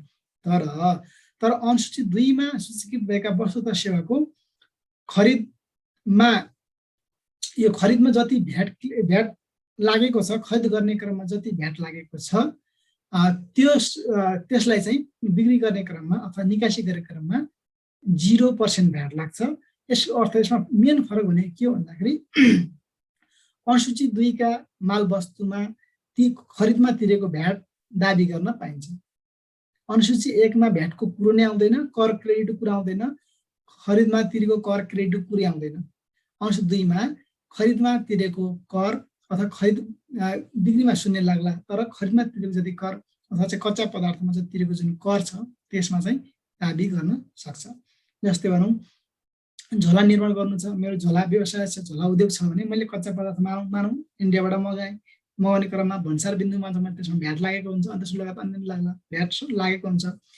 त्यो र मेटेरियल ल्याउने क्रममा भ्याट लाग्यो र मैले निकासी गरेँ इन्डिया फेरि पनि इन्डिया निकासी गरेँ अथवा थर्ड कन्ट्री निकासी गरेपछि त्यसमा 0% भ्याट लाग्छ। खरिद गर्ने क्रममा त भ्याट लाग्यो, निश्चित पर्सेन्ट 13% लाग्यो, र बिक्री गर्ने यो निकासी गर्ने क्रममा भ्याट 0% लाग्यो भनेपछि जुन खरिद गर्ने क्रममा भन्सार बिन्दुमा तिरेको जुन 13% भ्याट छ त्यो भ्याट चाहिँ मैले सरकारबाट क्लेम गर्न पाउँछु, कर दाबी गर्न पाउँछु, कर फिर्ता पाउँछु। यो चाहिँ मेन चिज भनेको यो। अनुसूची 1 मा कर क्रेडिट कुरो हुँदैन भने अनुसूची 2 मा कर क्रेडिट कुरो हुन्छ। अनि यो अब ऐनको प्रस्तावना भनेको मुटु सार, यो जसरी यो संविधानको प्रस्तावनाले यो संविधानको पुरै सार संक्षेप त्यसको मर्म बोकेको हुन्छ, त्यसै गरी नै यो प्रस्तावना भनेको यो ओभरअल ऐनले के थिम बोकेको छ, उद्देश्य रणनीति त्यसको सार संक्षेप के हो भनेको एकमुष्टमा देखाउने यो प्रस्तावनाको ऐना हो। अब यसमा तपाईहरु हेर्न सक्नुहुन्छ ओभरअल जति जे भन्ने पनि यो ऐनको मुख्य उद्देश्य भनेको कर सङ्कलन गर्ने, यसलाई व्यवस्थित वैज्ञानिक पारदर्शी ढङ्गले राजस्व परिचालन गर्ने र करको दायरा, करको क्षेत्र, मूल्य अवधि करको क्षेत्र दायरा बढाउने र त्यसको असुलोपर गर्ने। ओभरअल सार संक्षेपमा के भन्दाखेरि व्यवस्थित तरिकाले मूल्य अवधि करको सङ्कलनलाई बढाउँदै यसको परिचालन गर्दै यसको व्यवस्थित तरिकाले कर भ्याट कर प्रशासन अथवा मूल्य अवधि कर सङ्कलन तथा परिचालन गर्नु यसको मुख्य उद्देश्य हो। अब थोरै हामी भित्रभित्र जाँदैछौँ, अलिअलि धेरै भित्र भास्ट गइरहनु पर्दैन, हामीले चाहिने कुरा हामीले यसमा लेखेका छौँ, धेरै गइरहनु पर्दैन। सामान्यतः हामी जाउँ दफा 2 मा परिभाषा खण्ड। यो किनभने के भन्दाखेरि तपाईहरु यदि ऐन पढ्न खोज्दै हुनुहुन्छ भने तपाईले दफा 2 पढ्नु पर्ने नै हुन्छ। दफा 2 मा तपाईका भित्र के कस्ता शब्दावली प्रयोग भएका छन् ती शब्दावली परिभाषाको बारेमा बुझ्नुपर्ने हुन्छ। त्यसैले परिभाषा दफा 2 मा परिभाषा खण्ड राखेको हुन्छ। यसमा चाहिँ कर भनेको के हो, करदाता भनेको के हो, कर अवधि, व्यक्ति, वस्तु, सेवा अनि महानिर्देशक भनेको के हो, यस्ता यो करज्ञ माल वस्तु भनेको के, यस्ता विविध शब्दावलीको तपाईहरु परिभाषा भेट्न सक्नुहुन्छ है। अनि व्यक्तिको परिभाषा अब सामान्यतः हामीले यो किन राख्यौँ भन्दा सामान्यतः व्यक्ति भन्ने त मान्छे भन्न बुझ्छौँ। कानुनको भाषामा मान्छे साथसाथै सङ्घ संस्था कुटी सहकारी यी सबैलाई चाहिँ के भन्दा व्यक्ति भनेर मान्छन्। कानुनको भाषामा मूल्यावधि कर ऐन 2052 मा व्यक्ति भनेको म व्यक्ति पनि व्यक्ति हुँ र एउटा फलानु XYZ सहकारी फलानु फलानु संस्था भन्ने के हो भन्दाखेरि फलानु कम्पनी भन्ने के हो भन्दाखेरि व्यक्ति हो। फरक यति हो, म अथवा प्रोप्राइटर भनेको चाहिँ प्राकृतिक व्यक्ति, जिउँदो व्यक्ति, त्यो चाहिँ प्रोप्राइटरमा प्राकृतिक व्यक्तिको रूपमा रहने भने निश्चित कानुनद्वारा निर्माण गरिएको, सिर्जना गरिएको सङ्घ संस्था चाहिँ के हुन्छ भने कानुनी व्यक्ति हो। यति बुझ्न लाउँदै राखेको भन्दाखेरि सङ्घ संस्था गुठी कम्पनी फर्म सबै कुराहरू के भन्दाखेरि व्यक्ति अन्तर्गत नै पर्दछन् हाम्रो कानुनको परिभाषा अनुसार। प्रको परिभाषा कर अधिकृत भन्नाले यो ऐनले कसलाई जनाउँछ भन्दाखेरि डिजी डाइरेक्टर जनरल अथवा हाम्रो अन्तर्राष्ट्रिय विभागको जुन प्रमुख हुनुहुन्छ महानिर्देशक बाहेकका सबै अधिकृतहरू के भन्दाखेरि कर अधिकृत हुन्। अन्तर्राष्ट्रिय विभागका महानिर्देशक बाहेक डिजी बाहेकका सबै अधिकृतलाई यो ऐनले परिभाषा खण्डमा कर अधिकृत भनेर राखेको छ। कर अधिकृतमा डिजी बाहेकका सबै अधिकृतहरू के हुन् भन्दाखेरि कर अधिकृत हुन्। चाहे कर अधिकृत कर अधिकृत कर प्रशासक निर्देशक सबैजना के हुन् भन्दाखेरि कर अधिकृत हुन्। र विद्युतीय माध्यम त भनिराख्नु परेन, तपाईँहरू यति एडभान्स तरिकाले भर्चुअल ट्रेनिङमा सेसनमा जोडिराख्नु भएको छ। विद्युतीय माध्यम अब computer internet fax email electronic सबै कुराहरू चाहिँ के भन्दाखेरि यो विद्युतीय माध्यम अन्तर्गत पर्दछन्। र यो हाम्रो दफा 5 को कुरा छ भ्याट लाग्ने कारोबार। यो स्पष्ट रूपमा दफा 5 मा के लेखेको छ भने कस्ता वस्तु तथा सेवामा करको दायरामा भ्याटको दायरामा हामी कर परिभाषामा छ। यो कर भनेको मूल्य आवृत्ति कर सम्झिनु पर्छ भनेर हाम्रो चाहिँ यो भ्याट ऐनले नै भनेको छ परिभाषा खण्डमा। त्यसैले मैले कर भनेको नै हामीले जति पनि अहिले कर कर कर कर भन्छौँ ती सबै कर भनेको भ्याट भनेर बुझौँ। अनि अब यो कस्तो कस्तो अवस्थामा यो भ्याट लाग्ने कर लाग्ने भन्दाखेरि नम्बर 1 मा छ देशभित्र मुलुक नेपालभित्र आपूर्ति भएका वस्तु तथा सेवामा। आपूर्ति भएका वस्तु सेवामा मुलुकभित्र एक ठाउँबाट अर्को ठाउँमा एउटा उद्योगबाट अर्को डिलरमा अर्को डिलरबाट अर्को व्यवसायमा रिटेलिङमा वस्तु सेवामा के लाग्छ भन्दा त्यहाँ चाहिँ भ्याट लाग्छ। एक ठाउँबाट वस्तु आपूर्ति गर्दा परिपूर्ति गर्दा पुर्याउँदा कारोबार गर्दैमा के लाग्छ भ्याट लाग्छ। अर्को आयात वस्तु तथा सेवाको आयात। यदि बाहिरबाट कुनै पनि वस्तु तथा सेवाहरू पैठारी गरियो आयात गरियो भनेपछि त्यसमा पनि भ्याट आकर्षित हुन्छ, त्यसमा पनि भ्याट लाग्छ। कुनै पनि वस्तु बाहिरबाट आयो भने त्यसमा भ्याट नलाग्ने भन्ने हुँदैन, चाहे त्यो वस्तु होस् चाहे त्यो सेवा होस्। चाहे मैले एउटा गाडी कार चाहे मैले कार ल्याएँ त्यसमा पनि सेवा त्यसमा पनि मैले भ्याट लाग्छ भने, चाहे मैले यो परामर्शमा मेरो एउटा कम्पनीमा एउटा परामर्श कन्सल्ट्यान्ट मैले बाहिरबाट सेवा हायर गरेँ भन्ने भयो त्यसमा पनि कर लाग्छ। चाहे वस्तु र सेवा सबै के पैठारी आयात गऱ्यो भने त्यसमा पनि कर लाग्छ। यो हाम्रो भन्सारले सङ्कलन गर्छ। र नेपाल बाहिर निर्यात गरेको वस्तु सेवामा र नेपाल बाहिर निर्यात गरेको वस्तु तथा सेवामा पनि कर लाग्छ। फरक यति हो भन्दाखेरि निर्यात गरेको वस्तु तथा सेवामा कति कर लाग्छ भन्दाखेरि जिरो कर लाग्छ, जिरो भ्याट लाग्छ। तर यो पनि भ्याटको दायरामा चाहिँ पर्छ। अघि पनि भन्यो नि हाम्रो अनुसूची 2 मा त्यही कुरो हो। यसरी हामीले हाइलाइट गरेका कुरा चाहिँ महत्त्वपूर्ण कुरा छन्। चाहे त्यो आपूर्ति होस् कुनै पनि वस्तुको आपूर्ति होस् आयात होस् अथवा निर्यात होस् हरेक वस्तु तथा सेवामा भ्याट आकर्षित हुन्छ।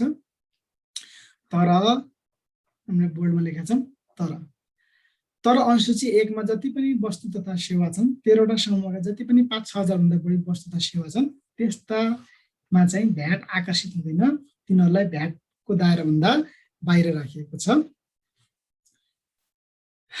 अनि त्यसपछि नोटमा पनि लेखेका छौँ हामीले जुन वस्तु तथा सेवामा भ्याट लाग्दैन त्यो वस्तु तथा सेवा खरिदमा करकटी र कर फिर्ता सुविधा हुँदैन।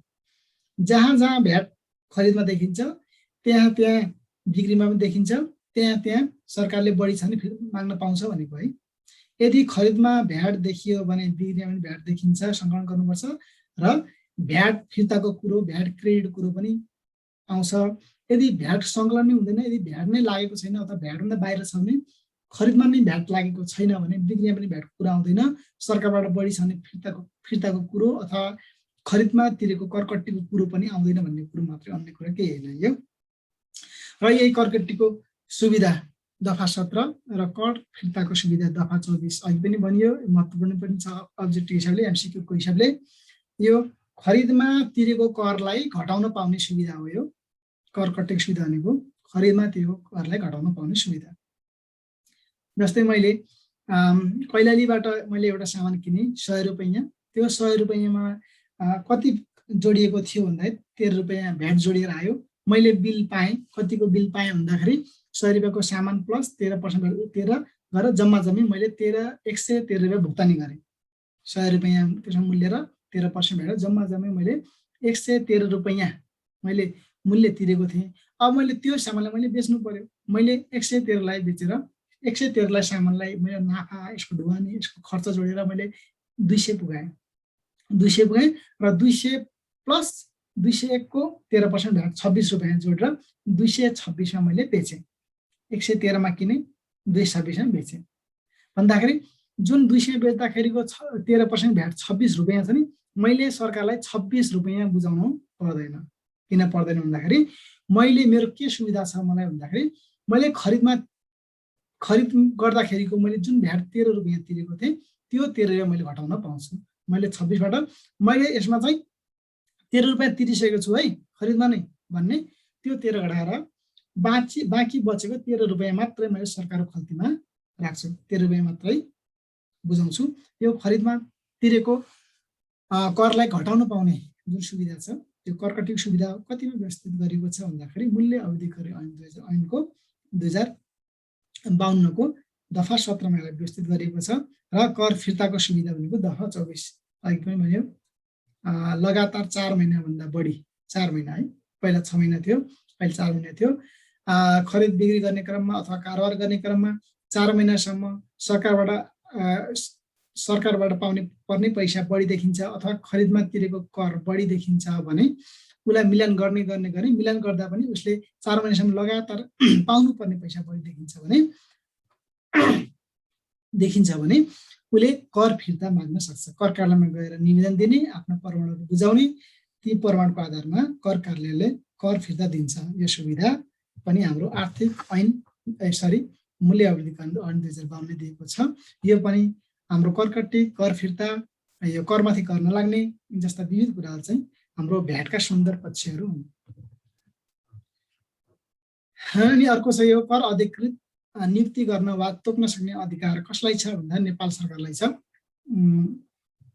अब नेपाल सरकारले चाहिँ कर अधिकृत तोक्न सक्छ र एउटा राजस्व समूह मात्र होइन, राजस्व समूहभन्दा बाहिरको अन्य समूहलाई पनि नेपाल सरकारले आवश्यकतामा कर अधिकृतको रूपमा तोक्न सक्छ। यो कसले सक्छ तोक्न भन्दा नेपाल सरकारले सक्छ। र कर अधिकृतको जिम्मेवारी के, अधिकारको दायरा के, क्षेत्र के भनेपछि यो कर अधिकृतको अधिकार क्षेत्र निर्धारण गर्ने, जिम्मेवारी निर्धारण गर्ने भन्दाखेरि यसको कसले गर्छ भन्दाखेरि अर्थ मन्त्रालयले अन्तर्गत आन्तर्राजस्व विभागले भनेको अन्तर्गत आन्तर्राजस्व कार्यालय तथा करदाता सेवा कार्यालयहरू, यी राजस्व समूहका जुन कर्मचारीहरू हुन्छन् कर अधिकारको अधिकार क्षेत्र के हुने भन्नेको अर्थ मन्त्रालयले निर्धारण गर्न सक्छ। र भ्याटमा दर्ता गर्नुपर्ने कुरो छ, यदि कर अधिकृतलाई, ट्याक्स अफिसरलाई यदि कुनै पनि करदाता, यो करदाताले यदि भ्याटमा जानुपर्ने छ, उसको कारोबार ठुलो छ अथवा चाहिँ यो कारोबार चाहिँ भ्याटमा दर्ता हुने प्रकृति कारोबार हो भनेर कर अधिकृतलाई उपयुक्त लाग्यो भने उसले ल भ्याटमा दर्ता हुनु पर्यो भनेर आदेश दिएपछि त्यो करदाताले 30 दिनभित्र भ्याटमा दर्ता भइसक्नु पर्छ। र अनि करको दर एकल दर 13%, अहिले पनि धेरै पटक भनियो करको दर एकल दर 13%। इन्डियामा चाहिँ अहिले जीएसटी 5, 12, 18, 24 गरेर जस्तो लाग्छ। 5, 12, 18, 24 भए जस्तै हाम्रो नेपालमा चाहिँ भ्याटको हिसाबले चाहिँ एकल दर 13% मात्रै छ। यसको पनि बिचमा अलिअलि छलफल उठेको थियो। इन्डियामा जीएसटी लागू भइसक्यो, 18-20 वटा करहरूलाई हटाएर एउटा कर लागू भइसक्यो। अब यसलाई पनि बहुल दर, एकल दर नगरेर बहुल दर गर्ने कि भन्ने कुरो पनि उठ्यो। त्यति मात्र होइन, हामीले 0% निर्यातको हकमा 0%लाई पनि कर मानिसकेपछि यो एकल दर होइन, यो पनि बहुल दर हो। 13% पनि छ, 0% पनि छ। यसलाई पनि के पुनर्मूल्याङ्कन गर्ने हो कि भन्ने कुरो जस्तो कुरा पनि उठ्यो। अहिले हामी यति बुझौँ, नेपालको सन्दर्भमा अहिले एकल दरको रूपमा करको दर 13% रहेको छ है। हामीले 13% भ्याट सङ्कलन गर्छौँ र राज्यलाई बुझाउँछौँ। अनि अघि पनि सुरुमा पनि भने जस्तो लाग्छ, यो सुरुवाती क्रममा भ्याट 10%, यो कर 10% थियो भने हाम्रो आर्थिक अध्याय 2062 माघ 62 माघको अध्यादेशले, यसमा 2-3 पटक अध्यादेश जारी भएको छ। यो माघको अध्यादेशले चाहिँ 10%लाई चाहिँ 13%मा वृद्धि गर्यो भ्याटको दर। अब अहिले पनि फेरि चर्चा चल्दैछ, यो भ्याटको दरलाई 13%लाई 10% गर्ने अथवा कम गर्ने कि भन्ने कुरो यो चल्दैछ। यो समस्या सापेक्ष हुने नै कुरो हो, यो आइरहन्छ। अब तल हाम्रो मुलुकभित्रको आन्तरिक कारोबारमा हाम्रो कर प्रशासन हेर्ने, राजस्व सङ्कलन गर्ने, राजस्व भ्याटै भनौँ, भ्याट सङ्कलन गर्ने अधिकार क्षेत्र कसलाई भन्दाखेरि कर प्रशासन आन्तरिक राजस्व कार्यालयले हेर्छ अथवा करदाता सेवा कार्यालयले गर्छ भने पैठारीको हकमा, आयातको हकमा भन्सार कार्यालयले चाहिँ भ्याट सङ्कलन गर्ने गर्छ। प्रज्ञापन पत्रमा तपाईँहरूले 55वटा महलमध्ये तपाईँहरूले त्यो महलमा देख्न सक्नुहुन्छ, त्यहाँ भ्याट सङ्कलन हुन्छ लाग्छ। अर्को यो पनि एउटा महत्त्वपूर्ण प्रश्न छ, यसमा तपाईँलाई धेरै अब्जेक्टिभ प्रश्नहरू बन्न सक्छन्। देहा बमोजिमका कुन कुन प्रकृतिका वस्तुतः सेवाहरू भ्याटमा पर्छन्, भ्याटमा पर्दैनन्, भ्याट छुट हुने हुन्, अनिवार्य भ्याट दर्ता हुन्, थ्रेसहोल्डको आधारमा दर्ता गर्नुपर्छ भन्ने जस्तो यी विभिन्न प्रश्न, धेरै प्रश्नहरू यसबाट बन्न सक्छन्। तलका मध्ये कुन हुन् अथवा तलका मध्ये कुन होइनन्, अथवा कारोबारको प्रकृतिको आधारमा देहा बमोजिमको कुन कुन व्यवसाय भ्याटमा अनिवार्य दर्ता गर्नुपर्छ, देहा बमोजिमका कुन कुन कारोबारहरू प्रकृतिको आधारमा भ्याटमा दर्ता गर्नु पर्दैन भन्ने जस्ता विभिन्न अब्जेक्टिभ प्रश्नहरू आउन सक्छ। सामान्यतः यी कुराहरू हामीले बुझ्नुपर्ने हुन्छ है। जस्तै एकमा हेरौँ, कारोबारको प्रकृति आधारमा कारोबार के को हो, कारोबार के को हो भन्नेको आधारमा अब यो हाम्रो निश्चित कुराहरू चाहिँ भ्याटमा दर्ता गर्नुपर्ने हुन्छ। जस्तै हाम्रो छ इटा उत्पादन, मदिरा, wine, disco, massage therapy, health club, motor park, यी कुराहरू है। जस्तै मदिरा वाइन चाहे तपाईँ वर्षभरि 1 लाखको कारोबार गर्नुहोस्, वर्षभरिमा 1 लाखको कारोबार मात्र यदि गर्छु भन्नुहुन्छ भने पनि तपाईँले मदिरा देखिन बित्तिकै तपाईँले भ्याटमा अनिवार्य दर्ता गर्नुपर्ने हुन्छ यो ऐन अनुसार। यसमा 10 लाखको 1 लाख गर्छु, 2 लाख गर्छु, 50 लाख गर्छु भन्नु सरकार हुँदैन। जति सुकै कारोबार होस्, मदिरा भन्ने बित्तिकै यसको गुण र प्रकृतिको आधारमा नै ऐनले तोकेको यसलाई भ्याटमा दर्ता गर्नुपर्ने हुन्छ। र भ्याटमा दर्ता गरिसकेपछि अब भ्याट सङ्कलन कुरो त आइ नै हाल्यो।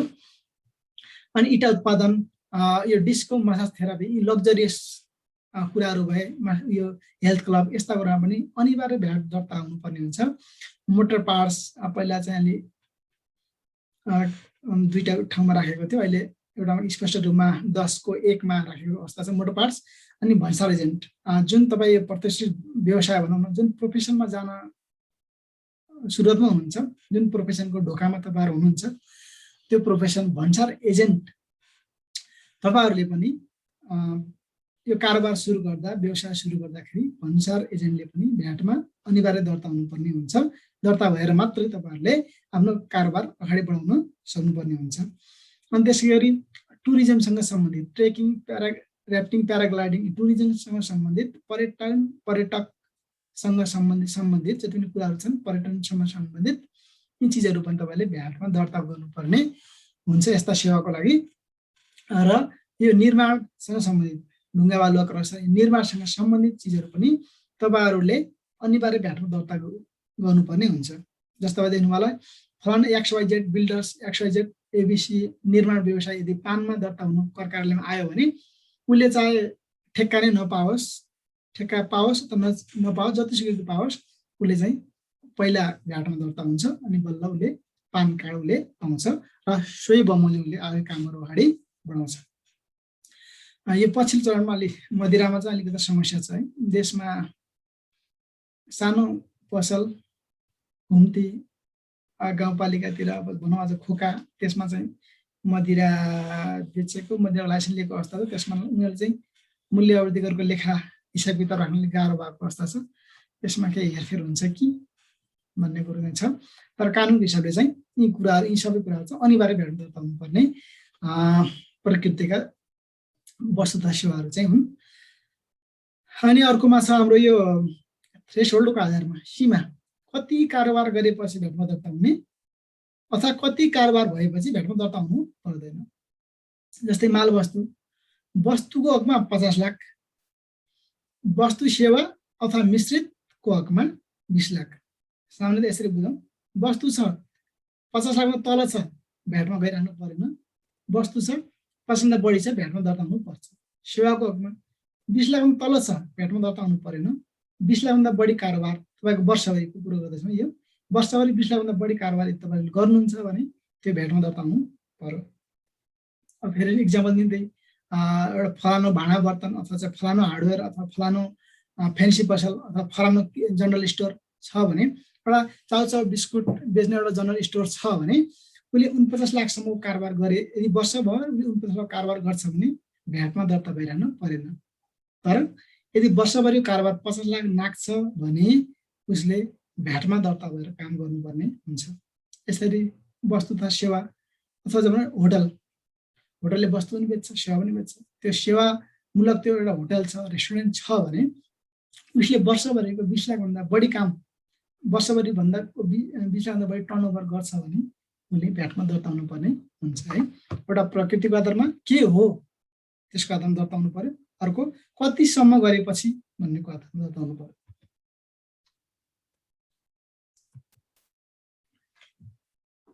अब कारोबारको क्षेत्रका आधारमा है, अब व्यवसाय कता सञ्चालन भएको छ, कहाँ सञ्चालन भएको छ, गाउँपालिकामा भएको छ, नगरपालिकामा भएको छ, उपमहानगरपालिकामा भएको छ अथवा महानगरपालिकामा छ, कुन क्षेत्रमा व्यवसाय सञ्चालन छ सोका आधारमा भ्याटमा दर्ता हुनुपर्ने अथवा नपर्ने भनेर निर्धारण गर्ने भनेको चाहिँ यो हाम्रो कारोबारका क्षेत्रमा आधारमा दर्ता भन्ने विषय अन्तर्गत पर्दछ।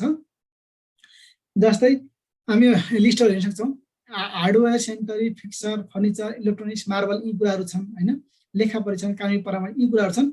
यी कुराहरू तपाईँहरू जस्तै कुनै पनि भनौँ एउटा पार्किङ सेवा छ अथवा इलेक्ट्रोनिक्स छ, एउटा मानौँ एबिसी इलेक्ट्रोनिक्सको तपाईँको पसल छ, त्यो इलेक्ट्रोनिक पसलमा तपाईँहरूले यदि महानगरपालिकाभित्र हुनुहुन्छ भने काठमाडौँभित्र तपाईँले इलेक्ट्रोनिक्स पसल सञ्चालन गर्नुभयो भने तपाईँले भ्याटमा दर्ता हुनुपर्छ।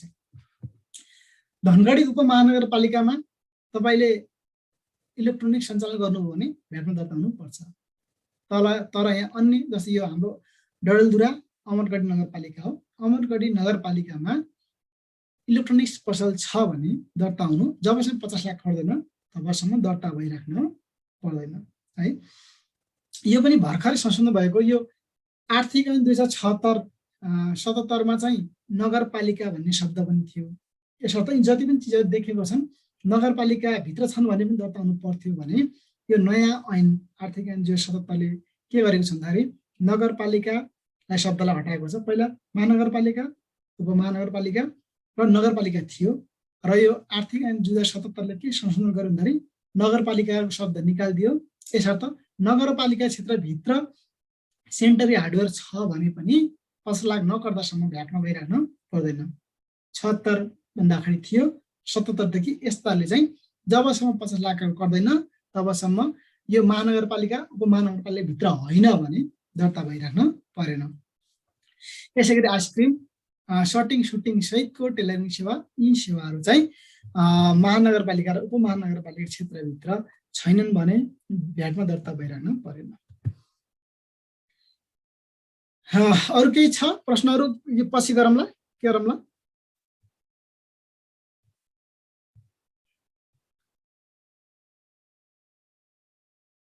यहाँ प्रश्नहरू तपाईँहरू आफ्नो के जिज्ञासा छ भने अहिले बिचमै गरौँ भनेपछि बिचमै गरौँ अथवा चाहिँ एकमुष्ट पछाडि गरौँ भन्नुहुन्छ भने त्यसरी गरौँ है। तपाईँहरूले के कसरी सजिलो हुन्छ गरौँ।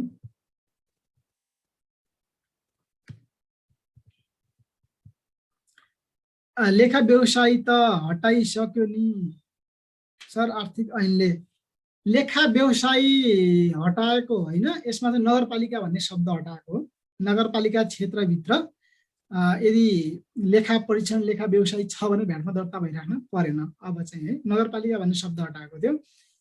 उपमहानगरपालिका महानगरपालिकाभित्र लेखा परीक्षण सेवा छ भने अझ पनि तपाईँहरूले भ्याटमा दर्ता हुनुपर्छ। नगरपालिका क्षेत्रभित्र छ भने छैन। आर्थिक ऐनले हटाएको के हो भन्दाखेरि नगरपालिका भन्ने शब्द हटाएको है त।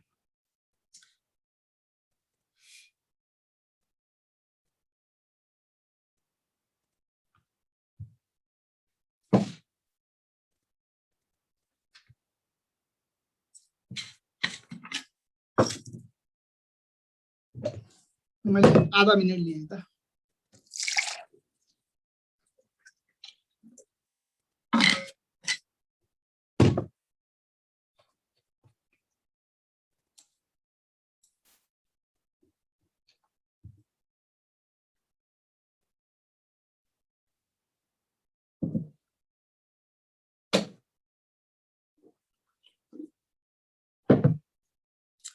ले नाम निस्कन्छ र भन्ने छ।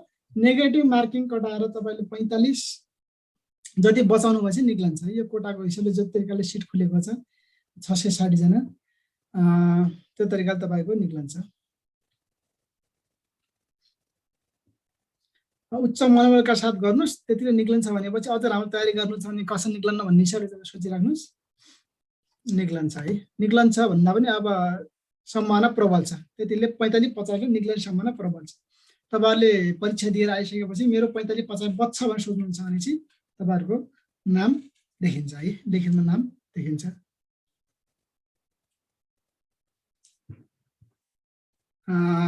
पछि अथवा अहिले के गर्ने त्यही तरिकाले तपाईँहरूले पछि गरौँ भन्दै हुनुहुन्छ, के त्यही गर्दा हुन्छ। 50 लाखभन्दा धेरै कारोबार गर्नेले भ्याटमा दर्ता नगरेमा के कारबाही हुन्छ भनेपछि कारबाही हुन्छ। 50 लाखभन्दा बढी कारोबार गर्यो भने उसले चाहिँ भ्याटमा दर्ता हुनुपर्ने हो र यदि भ्याटमा दर्ता भएन भने उसलाई भ्याटमा दर्ता भइसक्यो सर 13% र 13%मा थप जरिमाना 13-26% र प्रत्येक कर अवधि अथवा सामान्य मासिक भनौँ प्रत्येक महिनाको 20,000 रुपैयाँ जरिमाना लाग्छ। 26% कर लाग्ने हो र प्रत्येक महिनाको पहिला 10,000 थियो, अहिले प्रत्येक महिनाको 20,000 रुपैयाँ जरिमाना हुन्छ। किन भन्दा उसले भ्याटमा जानुपर्ने थियो, कारोबार धेरै गर्यो, 25 लाख कटाइसक्यो, भ्याटमा जानुपर्ने थियो तर ऊ भ्याटमा गएन, त्यही भएर है त।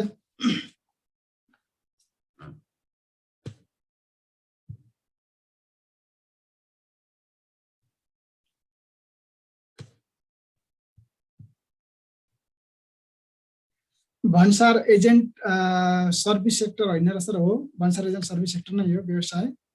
जसरी लेखा परीक्षण व्यवसाय हुन्छ, जसरी वकिल व्यवसाय हुन्छ, परामर्श सेवा हुन्छ, यस्तै यस्तै यो भन्सार एजेन्ट पनि त्यही हो।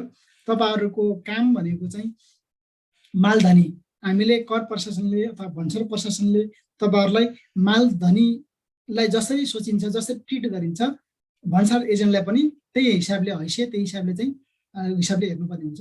तपाईँहरू चाहिँ मालधनी र यो भन्सार प्रशासन बिचको एउटा पुल हो, माध्यम हो र तपाईँहरूलाई भन्सार प्रशासनले हेर्ने भनेको चाहिँ मालधनी सरह नै हेर्छ।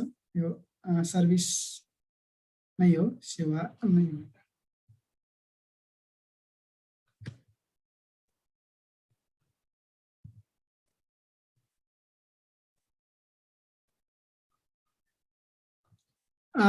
चैत्र 7 कि फागुन 7 भन्नुभएको छ। यो चैत्र 7 है, 2052 चैत्र 7मा राजपत्रमा प्रथम पटक प्रकाशित भएको थियो। चैत्र 7 हो। हरि बेलवासीजीलाई मैले भने है त।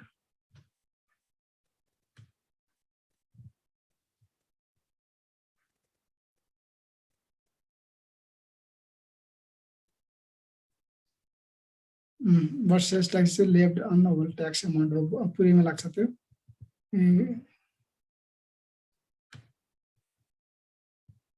सेम होइन, त्यसमा भ्याटको रूपमा लिन्न, सेल्स ट्याक्सको रूपमा लिन्छ है युएसएमा।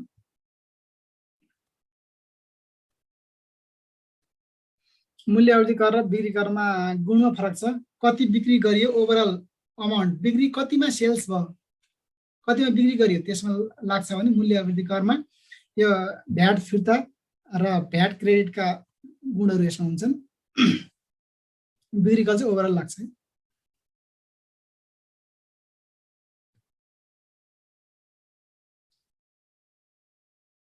रामशरण अर्थमन्त्री भएको बेलामा हो, रामशरण अर्थमन्त्री भएको बेलामा हो, शेरबहादुर पालामा। 45 मा नाम निकाल्न सकिन्छ र सकिन्छ, पक्कै सकिन्छ। त्यो तरिकाले लाग्नुहोस्। नेगेटिभ मार्किङ कटाएर 20% नेगेटिभ मार्किङ कटाएर तपाईँले 45, 46, 50 जति बचाउनु भने तपाईँको सहज नाम निक्लन्छ होला।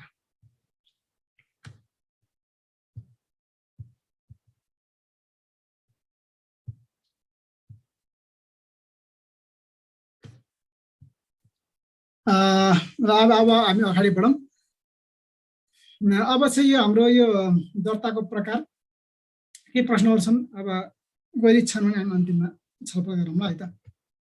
दर्ताको प्रकार एउटा स्थायी दर्ता। स्थायी दर्ता भनेको हामी अघि हाम्रो यो दफा 10 मा हामीले जे कुरा गर्यौं तिनलाई चाहिँ स्थायी दर्ता, एकचोटि दर्ता भइसकेपछि बन्द नगर्दासम्म स्थायी रूपले रहने यो भ्याट भयो स्थायी दर्ता, अघि अनुसूची दफा 10 को कुरा। र अर्को हाम्रो अस्थायी दर्ताको रूपमा पनि हाम्रो ऐनले व्यवस्था गरेको छ। यदि हामीले हेर्ने गरेका छौँ, सुन्ने गरेका छौँ, मेला महोत्सव प्रदर्शनीमा यदि हुन्छ भने यदि भ्याटमा दर्ता भएको छैन तर मेला महोत्सव प्रदर्शनीमा यसले भ्याट जन्ने करज्ञ कारोबार गर्छ भने उसले अस्थायी भ्याट अथवा अस्थायी दर्ता उसले गर्न सक्छ। उसले अस्थायी दर्ता गरिसकेपछि मेला महोत्सव प्रदर्शनी मार्ग सकिसकेपछि 7 दिनभित्र चाहिँ तपाईले सम्पूर्ण कारोबारको विवरण, सम्पूर्ण यदि कारोबारमा यो सिर्जना भएको कर दायित्व सबै कुराहरू पूरा गरेर चाहिँ तपाईले अस्थायी भ्याट खारेज गर्नुपर्ने हुन्छ है। अब संयुक्त उपक्रमको दर्ता, यो पनि हाम्रो विशेष दर्ताको सुविधा हाम्रो भ्याट एक्ट मूल्य अवधि कर ऐन 2052 ले दिएको छ। यसमा के छ भन्दाखेरि एउटा ठुलो प्रोजेक्ट, ठुलो आयोजना छ अथवा ठुलो ठेक्का छ, ठुलो टेन्डर छ भने त्यो टेन्डरलाई कहिलेकाहीँ एउटै व्यक्तिले, एउटै करदाताले गर्न नसक्ने, क्षमता नहुने, गर्न नसक्ने, पुँजीको अभाव हुने, पैसाको अभाव हुने, क्षमता सिपको अभाव हुने हुन सक्छ। त्यस्तो अवस्थामा ठुलो बृहत आयोजना, प्रोजेक्ट, ठुलो टेन्डर ठेक्का छ एउटा छ भने, जस्तो मानौ कुनै एउटा हाइड्रो पावर छ, 10 अरबको हाइड्रो पावर छ, एउटा हाइवे बनाउनु पर्ने छ, 5 अरब गराउनु पर्ने छ भने एउटा मात्र ठेकदारले, एउटा मात्र करदाताले गर्न नसक्न सक्छ, गर्ने क्षमता नहुन सक्छ। यस्तो अवस्थामा एक भन्दा बढी अथवा 2 भन्दा 2 एबीसी बिल्डर्स अथवा XYZ कम्पनी अथवा XYZ निर्माण सेवा अथवा रामहरि कृष्ण निर्माण सेवा मिलेर चाहिँ एउटा जोइन्ट भेन्चर, एउटा आफै सम्झौतामा जोइन्ट भेन्चर गराउने र त्यो जोइन्ट भेन्चरलाई कर कार्यालयमा गएर दर्ता गर्ने, त्यसले छुट्टै पान कार्ड, छुट्टै पान नम्बर, जोइन्ट भेन्चरको रूपमा छुट्टै पान नम्बर पाउँछ र त्यो पान नम्बर, त्यो भ्याट नम्बरबाट चाहिँ उसले त्यो ठुलो प्रोजेक्टको काम गर्न सक्छ। यस्तै 2 भन्दा बढी करदाताहरू मिलेर, 2 भन्दा बढी व्यक्तिहरू मिलेर एउटा संयुक्त भेन्चर खडा गर्छन् भनेपछि त्यसलाई भनिन्छ जोइन्ट भेन्चर अथवा संयुक्त उपक्रम। यो पनि अस्थायी दर्ता भने जस्तै निश्चित कामको लागि यो दर्ता भएको, निश्चित सम्झौताको आधारमा निश्चित कामको लागि दर्ता भएको जुन छ त्यो काम सकिसकेपछि, त्यो टेन्डर सकिसकेपछि कर कार्यालयमा गएर त्यो अवधिका सम्पूर्ण विवरण, यदि दायित्व सिर्जना भएको छ त्यो कर दायित्व सबै दाखिला गरेर खारेज गर्नुपर्ने हुन्छ है त। एउटा अर्को बुझ्नुपर्ने कुरा के तपाईहरुलाई थाहा नै होला र यो यसको जोइन्ट भेन्चरको पान चाहिँ छुट्टै आउँछ है। जस्तै राम निर्माण सेवा एउटा छ र हरि निर्माण सेवा अर्को छ। राम निर्माण सेवाको एउटा पान नम्बर हुन्छ, हरि निर्माण सेवाको अर्को पान नम्बर हुन्छ र उसले चाहिँ एउटा हाइड्रो पावरको काम गर्नुपर्ने छ 5 अरबको र उनीहरुसँग त क्षमता छैन, एउटाले 2.5 अरब हाल्ने, एउटाले 2.5 अरब हाल्ने, एउटा सम्झौता गरे, सबै प्रक्रिया अन्य प्रक्रिया पनि छन्, सम्झौता गरे र अब 5 अरबको ठेक्का लिने भन्दाखेरि 2 जना गएर 2 जना मध्ये एकजनाको 2 जना मध्येको एकजनाको आफ्नो अन्तर्गत कर कार्यालयमा गएर उनीहरुले चाहिँ जोइन्ट भेन्चरमा नयाँ पान नम्बर लिन्छन्। राम निर्माण सेवा एउटा पान नम्बर, हरि निर्माण सेवा अर्को पान नम्बर छ नि, थर्ड एउटा छुट्टै एउटा पान नम्बर आउँछ। त्यो पान नम्बर भनेको संयुक्त उपक्रमको रूपमा दर्ता हुन्छ है त।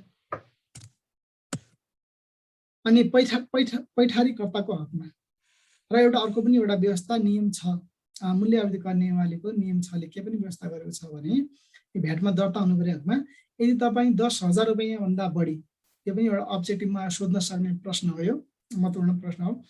10,000 रुपैयाँ बढीको यदि सामान पैठारी यदि गर्न चाहनुहुन्छ भने तपाईं भ्याटमा दर्ता नभइकन पैठारी गर्न पाउनुहुन्न है। 10,000 रुपैयाँ भन्दा बढी सामको सामान तपाईं पैठारी गर्न चाहनुहुन्छ भने भ्याटमा दर्ता नगरी पैठारी गर्न पाउनुहुन्न।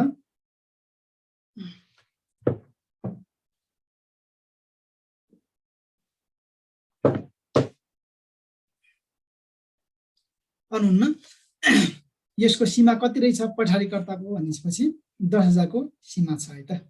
यो पनि एउटा महत्त्वपूर्ण प्रश्न हो पैठारीको हकमा। यसो एउटा लोनको हकमा पनि छ है। यदि तपाईँले ब्याङ्कबाट ब्याङ्किङ कारोबार गर्दाखेरि 10 लाख रुपैयाँ भन्दा बढीको लोन तपाईँको छ भने त्यो व्यक्तिले पनि भ्याटमा अनिवार्य दर्ता हुनुपर्ने हुन्छ। जस्तै हामीले भन्यौँ नि त कुनै सामान विदेशबाट 10,000 भन्दा बढी पैठारी गर्नु छ भने चाहिँ भ्याटमा दर्ता हुनु पर्यो। जस्तै तपाईँको ब्याङ्किङ कारोबार ब्याङ्किङ लोन चाहिँ 10 लाख भन्दा बढी छ भने त्यो व्यक्ति त्यो फर्म त्यो प्रोप्राइटरले पनि भ्याटमा दर्ता हुनुपर्ने हुन्छ। जस्तै भनौँ कानुनको हिसाबले मेरो एउटा जनरल स्टोर छ, एउटा मेरो किराना पसल छ, मेरो त अब फेन्सी पसल छ। मैले वर्षभरि 7 लाखको काम गर्छु, वर्षभरि 7 लाख 6 लाखको काम गर्छु भने तर मेरो लोन 10 लाखको छ ब्याङ्कमा भनेपछि कानुनका हिसाबले 10 लाख भन्दा बढी लोन अथवा 10 लाख लोन ब्याङ्कबाट लिएको देखिएमा कर कार्यालयले, कर अधिकृतले, कर प्रशासनले यसो कारोबार सानो भए तापनि ब्याङ्कबाट 10 लाख भन्दा बढी लोन लिएको देखिएकोले यो भ्याटमा जानुपर्छ भनेर यसलाई भ्याटमा दर्ता गराउने र गरेको छैन भने त्यो तरिकाले जरिमाना गर्न पनि सक्छ। कानुनको हिसाबले त्यो छ है त। 10 लाख भन्दा बढीको लोनमा पनि भ्याटमा दर्ता हुनुपर्ने हुन्छ। अब ऐनको अन्य व्यवस्थाहरू छन्, सामान्य कुराहरू छन्। यसमा धेरै कुराहरू केही छैन। महत्त्वपूर्ण कुराहरूलाई हामीले टिपेको यो, जसमा धेरै भाष गरिराख्नु पर्दैन। दफा 16 खमा के भनेको छ भन्दाखेरि नोक्सानमा भएको वस्तुमा तिरेको करकट्टीको सुविधा पाउने। यदि तपाईँको माल वस्तु कुनै पनि कारणले नोक्सान भयो, नष्ट भयो, आगलागी भयो, चोरी भयो अथवा चाहिँ बाढी पहिरोले चाहिँ छेदविच्छेद पार्यो भनेपछि त्यस्तो अवस्थामा सबै प्रक्रिया सबै प्रमाणहरू जुटाएर तपाईँले कर कार्यालयमा गएर निवेदन दिएमा तपाईँले त्यो नष्ट भएको, नोक्सानी भएको, बाढीले बगाएको, चोरी भएको, आगलागी भएको माल वस्तुको पनि खरिदमा तिरेको कर कट्टी गर्न पाइन्छ, कट्टी गर्न अथवा मिलान गर्न पाइन्छ है। कर प्रशासनले कहाँ त्यो सामान त नष्ट भइसक्यो, चोरी भइसक्यो, त्यो सामान तपाईँले बेच्नु भएकै छैन, तपाईँले त्यो सामानमा भ्याटको सङ्कलन गर्नु भएकै छैन, भ्याट सङ्कलन गर्नु नगरे भएकोले तपाईँले करकट्टी पाउनुहुन्न भन्ने कुरो हुँदैन। त्यस्तो अवस्थामा तपाईँले प्रमाण जुटाएर कर कार्यालयमा कन्भिन्स गराएपछि तपाईँहरूले करकट्टी पाउन सक्नुहुन्छ नष्ट अथवा नोक्सान भएको अवस्थामा पनि। यो दफा 16 खले गरेको व्यवस्था छ। र दफा 17 कुरा तपाईँले धेरै पटक गरिहाल्यो। खरिद तपाईँले केही सामान किन्ने बेलाको करलाई घटाउन पाइन्छ, केही सामान किन्ने बेलाको जुन भ्याट छ त्यसलाई घटाउन पाइन्छ। ती आफूले तिर्नुपर्ने करबाट किन्दाखेरि कर घटाउन पाइन्छ। दफा 18 को तपाईँलाई थाहै छ। दफा 18 मा के छ भन्दाखेरि भ्याटमा दर्ता भएको व्यक्तिले फर्मले संस्था होस् प्रत्येक महिना सकिएको 25 दिनभित्र तपाईँले कर विवरण बुझाउनु पर्ने हुन्छ। जस्तै यो महिना वैशाख हो, यो यदि म भ्याटमा दर्ता छु भने यो वैशाखभरिको हिसाब किताब, खरिद बिक्रीको कारोबारको हिसाब किताब मैले जेठको 25 गते भित्र कम्प्युटरमा अनलाइनमा अथवा आइटिआई सिस्टम हाम्रो आइआरडीको अन्तर्राष्ट्रिय विभागको सिस्टममा इन्ट्री गर्नुपर्ने हुन्छ, ट्याक्स पोर्टल मार्फत इन्ट्री गर्नुपर्ने हुन्छ। 25 दिनभित्र बुझाउनु पर्ने हुन्छ। यो मासिक अथवा मासिकवारी बुझाउने अथवा प्रत्येक कर अवधिमा बुझाउने व्यवस्था कतिमा गरेको छ भन्दा दफा 18 मा गरेको व्यवस्था छ। र यो कर प्रशासनलाई सहयोग गर्ने भन्ने कुरो छ। यो ऐनले तोकेको व्यवस्था हो। कर कार्यालयबाट करका कर्मचारी अथवा कर अधिकृत अथवा करको टोली बजारमा गएको अवस्थामा, अनुगमनमा गएको अवस्थामा, खान तलासी गएको अवस्थामा यदि स्थानीय प्रशासनबाट सहयोग माग्यो, प्रहरी प्रशासनबाट सहयोग मागेपछि स्थानीय प्रहरी प्रशासनले अनिवार्य रूपमा सहयोग गर्नुपर्ने हुन्छ। यो ऐनले नै उहाँहरू बाध्यकारी गरेको अवस्था हो। यसै गरी थुनामा राख्न वा कब्जा गर्न वा धौटी माग गर्न सक्ने व्यवस्था। यसै गरी कुनै पनि करदाता, कुनै पनि व्यक्ति भाग्ने जस्तो भयो, यसले ठुलै अपराध, आर्थिक अपराध गरेको जस्तो देखियो, यसले चाहिँ कालो बजारी भनौँ न, यो नक्कली बिल बिजको काम गरेको जस्तो देखियो भने अथवा यो भाग्ने जस्तो शङ्का लागेको अवस्थामा कर कार्यालयले त्यसलाई थुनामा राख्ने, कब्जा गर्न, धौटी माग गर्न सक्छ है।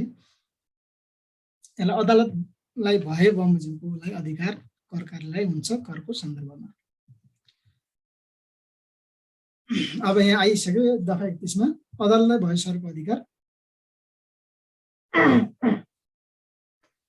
अदालतलाई भएसक्यो अधिकार करको सन्दर्भमा करदातालाई झिकाउने, बोलाउने, उनीहरूको चाहिँ बयान गराउने, अनि प्रमाणहरू ल्याउन पठाउने, प्रमाणहरू बुझ्ने, यी सबै कुरोहरू केरकार गर्ने, यी करको सन्दर्भमा कर प्रशासनलाई अदालतलाई भएको सरको अधिकार हुन्छ। उसले बयान लिन सक्छ, बोलाउन सक्छ, झिकाउन सक्छ, प्रमाणहरू पेश गर्न आदेश दिन सक्छ। यस्ता अधिकार भनेको हाम्रो दफा 31 मा अदालतलाई भए सरको अधिकारहरूमा रहेको छ। कट्टी गर्न पाउने रकम बढी भएमा अघि पनि हामीले भन्यो 4 महिनाभन्दा बढी लगातार माइनस देखिएको अवस्थामा, क्रेडिट दिएको अवस्थामा सरकारबाट त्यसले चाहिँ कर कार्यालयमा निवेदन दिएमा फिर्ता पाउन सक्छ। यदि निकासीकर्ता देशभन्दा बाहिर चाहिँ अहिले सामान पठाउँछ भने 4 महिना पनि पूर्ण पर्दैन, सोही महिनाभित्र नै उसले कर फिर्ता अलग खरिदमा अथवा कच्चा पदार्थ बनाउन अघि झोलाको कुरा गरियो। झोला बनाउनलाई कच्चा पदार्थ पैठारी गरियो, त्यसमा त कर तिरेको हुन्छ, भ्याट तिरेको हुन्छ। र निकासी गर्दाखेरि भ्याट लागेन भन्दा खरिदमा तिरेको जुन कर छ, निकासी 40% बढीको अवस्थामा 4 महिना नकोरिकन त्यो महिनामा नै मेरो यति भ्याट क्रेडिट छ भनेर फिर्ता पाउन सक्छ।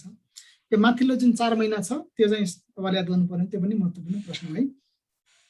अघिल्लो आर्थिक ऐन 2076 मा के थियो भन्दा 6 महिनासम्म भन्ने थियो पहिला, र यो नयाँ आर्थिक ऐनले चाहिँ 6 महिनालाई घटाएर 4 महिना गरेछ। 4 महिनासम्म लगातार माइनस देखिएको अवस्थामा यदि पाउन माइनस देखिएको अवस्थामा, क्रेडिट रहेको अवस्थामा कर कार्यालयबाट कर फिर्ताका लागि त्यसले के गर्न सक्छ भन्दाखेरि निवेदन पेश गर्न सक्छ। पुनर्निर्यातमा भन्सार बिन्दुबाटै कर फिर्ता। भन्सार बिन्दुबाट कुनै पनि सामानहरू ल्याइ खरिद गरियो, नेपालभित्र पैठारी गर्दाखेरि कर तिरिन्छ भन्सार बिन्दुमा। भनेपछि त्यो तिरेको कर सबै मालवस्तुमा फेरि निर्यात गर्दाखेरि सुरुमा तिरेको कर पैठारी गरियो, यो यदि निकासी गर्ने हो भने उसले फिर्ता पाउन सक्छ। कहाँबाट भन्दाखेरि भन्सार बिन्दुबाटै कर फिर्ता पाउन सक्छ। र ब्याजको दर, ब्याजको एकल दर भनेको वार्षिक 15% हो है। करको सन्दर्भमा, मुवा कर सन्दर्भमा अथवा आयकरको सन्दर्भमा अथवा अन्तःशुल्क सन्दर्भमा, करको सन्दर्भमा ब्याजको दर भनेको नै के हो भन्दाखेरि 15% हो। तपाईँहरूले करको दायित्व सिर्जना भयो र समयमा कर बुझाउनु भएन भने तपाईँलाई वार्षिक 15% को हिसाबले ब्याज लाग्छ। यो कसरी गणना हुन्छ भन्दाखेरि मासिक रूपमा गणना हुन्छ है। जस्तै यो महिना वैशाख, यो वैशाख महिनाको करको हिसाब हुने भयो। जेठको 1 गते छ भने जेठको पनि पुरै जेठभरिकै गणना हुन्छ भन्ने भयो मासिकको हिसाबले। महिना छुने बित्तिकै त्यो महिना पुरैको महिनाको कर लाग्छ भन्ने भयो। यो वार्षिक 15% हिसाबले मासिक रूपमा लाग्छ।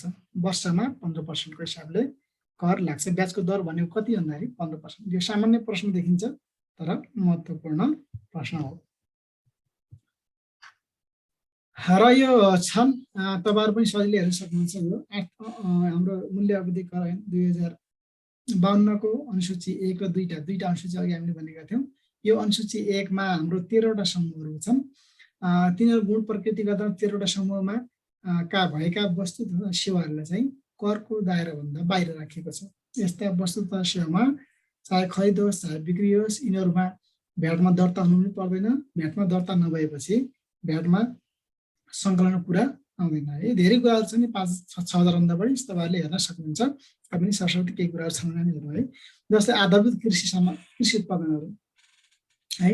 अब अन्न, धान, गहुँ, मकै जस्तो अन्नबाली होस्, तरकारी होस्, सागसब्जी होस्, फलफुल होस्, फुल होस्, अनि अन्य उत्पादन जस्तै गुलाब होस्, गुलाबको हाँगा होस्, त्यसको चाहिँ जरा होस्, एकदम अन्य वनस्पति होस्, अनि कृषि उत्पादन धान, गहुँ, बाली, अनि अन्नबाली, चना होस्, जे पनि चाहिँ अन्न, दाल, तरकारी, फलफुल जस्ता यी सबै चिजहरूमा यस्ता कृषि उत्पादनहरूलाई चाहिँ भ्याटको दायराभन्दा बाहिर राखेको छ। यसमा भ्याट लाग्दैन। चाहे तपाईँहरू वर्षभरि तपाईँको चाहिँ धान किनबेच, चामल किनबेच गर्नुहुन्छ, 10 करोडको तपाईँको एउटा फर्म छ जसले धान, चामल, फलफुल कारोबार गर्छ भने 10 करोड गरे पनि तपाईँहरूले भ्याटमा दर्ता हुनु पनि पर्दैन, भ्याट सङ्कलन गर्नु पनि पर्दैन। अब यस्तै आधारभूत आवश्यकता वस्तु, हाम्रो दैनिक जीवनमा हाम्रो आवश्यक पर्ने आधारभूत वस्तुमा पनि भ्याटको दायराभन्दा बाहिर राखिएको छ। जस्तै नुन, विद्युत शक्ति, बाल्ने दाउरा, मट्टीतेल, यस्ता चिजलाई पनि हाम्रो के गरिन्छ। जस्तै अन्य ब्रिगेड, काठ दाउरासँग सम्बन्धित अन्य कुराहरू यिनीहरूलाई पनि आदुरी आवश्यकता भनेर भ्याटको दायराभन्दा बाहिर पर राखिएको छ। र समूह 3 मा जीवजन्तु र सोको उपज। जीवजन्तु र जीवजन्तुबाट बनाइएका चिज, हाड, छाला, मासु, त्यसको प्वाक होला, यिनीहरूलाई पनि के भन्दाखेरि बाहिर राखेको छ करको दायराभन्दा। त्यो गाई, भैँसी, भेडा, बाख्रा, पशुपालन होला, पन्छी पालन होला, तपाईँको एउटा पोल्ट्री फार्म होला, मत्स्य पालन होला, यस्ता चिजहरूमा चाहिँ यस्ता चिजहरूले चाहिँ भ्याटमा दर्ता भइरहनु पर्दैन है। तपाईँ एउटा पोल्ट्री फार्म छ, वार्षिक कारोबार तपाईँको 5 करोडभन्दा बढी गर्नुहुन्छ भने पनि तपाईँले भ्याटमा दर्ता भइरहनु पर्दैन, किनभने ऐनले नै यसलाई भ्याटमा दर्ता हुनु नपर्ने गरी कर छुट्ने वस्तुस्था सेवामा सूचीकृत गरेको छ। सोको उपज भनेको सोबाट बन्ने मासु होला, उसको छाला होला, हाड होला, हाडको धुलो होला, अन्य विविध कुराहरू छन्। यी कुराहरूलाई पनि यिनी कुराहरूको पनि भ्याटमा दर्ता भइरहन पर्दैन।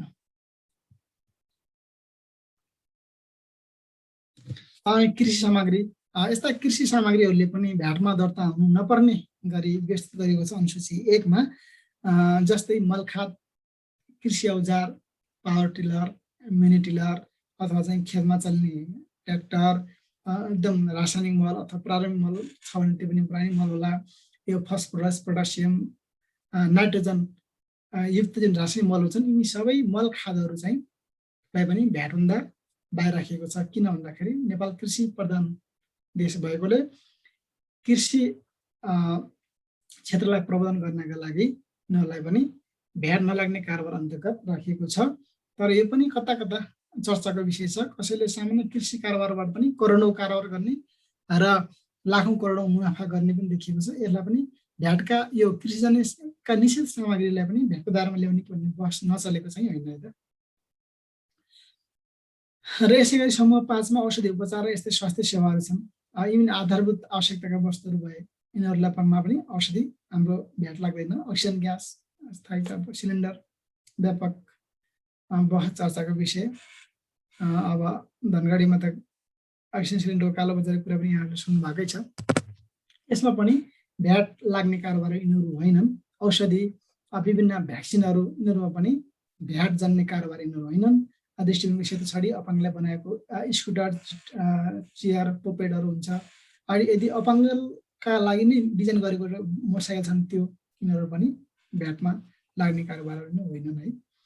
शिक्षा, यदि विद्यालयबाट विश्वविद्यालयबाट प्रदान गर्ने शिक्षा होला, तालिम होला, अनुसन्धानमूलक कार्य होला, यिनीहरू छन् भने तालिम, अनुसन्धान, यसको पढाइ यिनीहरूमा चाहिँ मा कर भन्नाले भ्याट लाग्दैन अथवा कर लाग्दैन।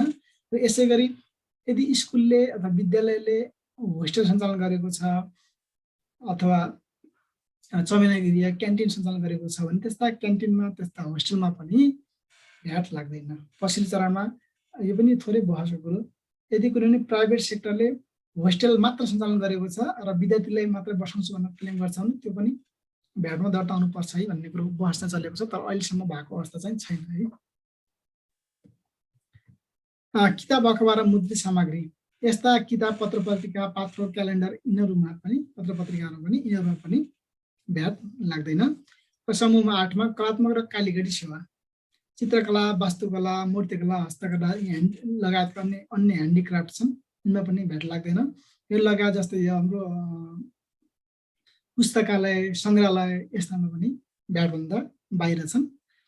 यसै गरी समूह 9 मा छ यात्रुवाहक यातायात र ढुवानी सेवा। तपाईँ हामीले दैनिक जीवनमा यातायात सेवा त प्रयोग गर्छौँ र कतै पनि हाम्रो भ्याटको कुरो आएको जस्तो सुन्नु भएको छैन होला। त्यो किनभने त्यसमा भ्याट लाग्दैन। र हवाई यात्रामा पनि भ्याट लाग्दैन। यो पनि कता कता गाइने कुरा सुनिन्छ। हवाई यात्रामा पनि भ्याट लगाउने कि अथवा नलाउने मानिसहरूले।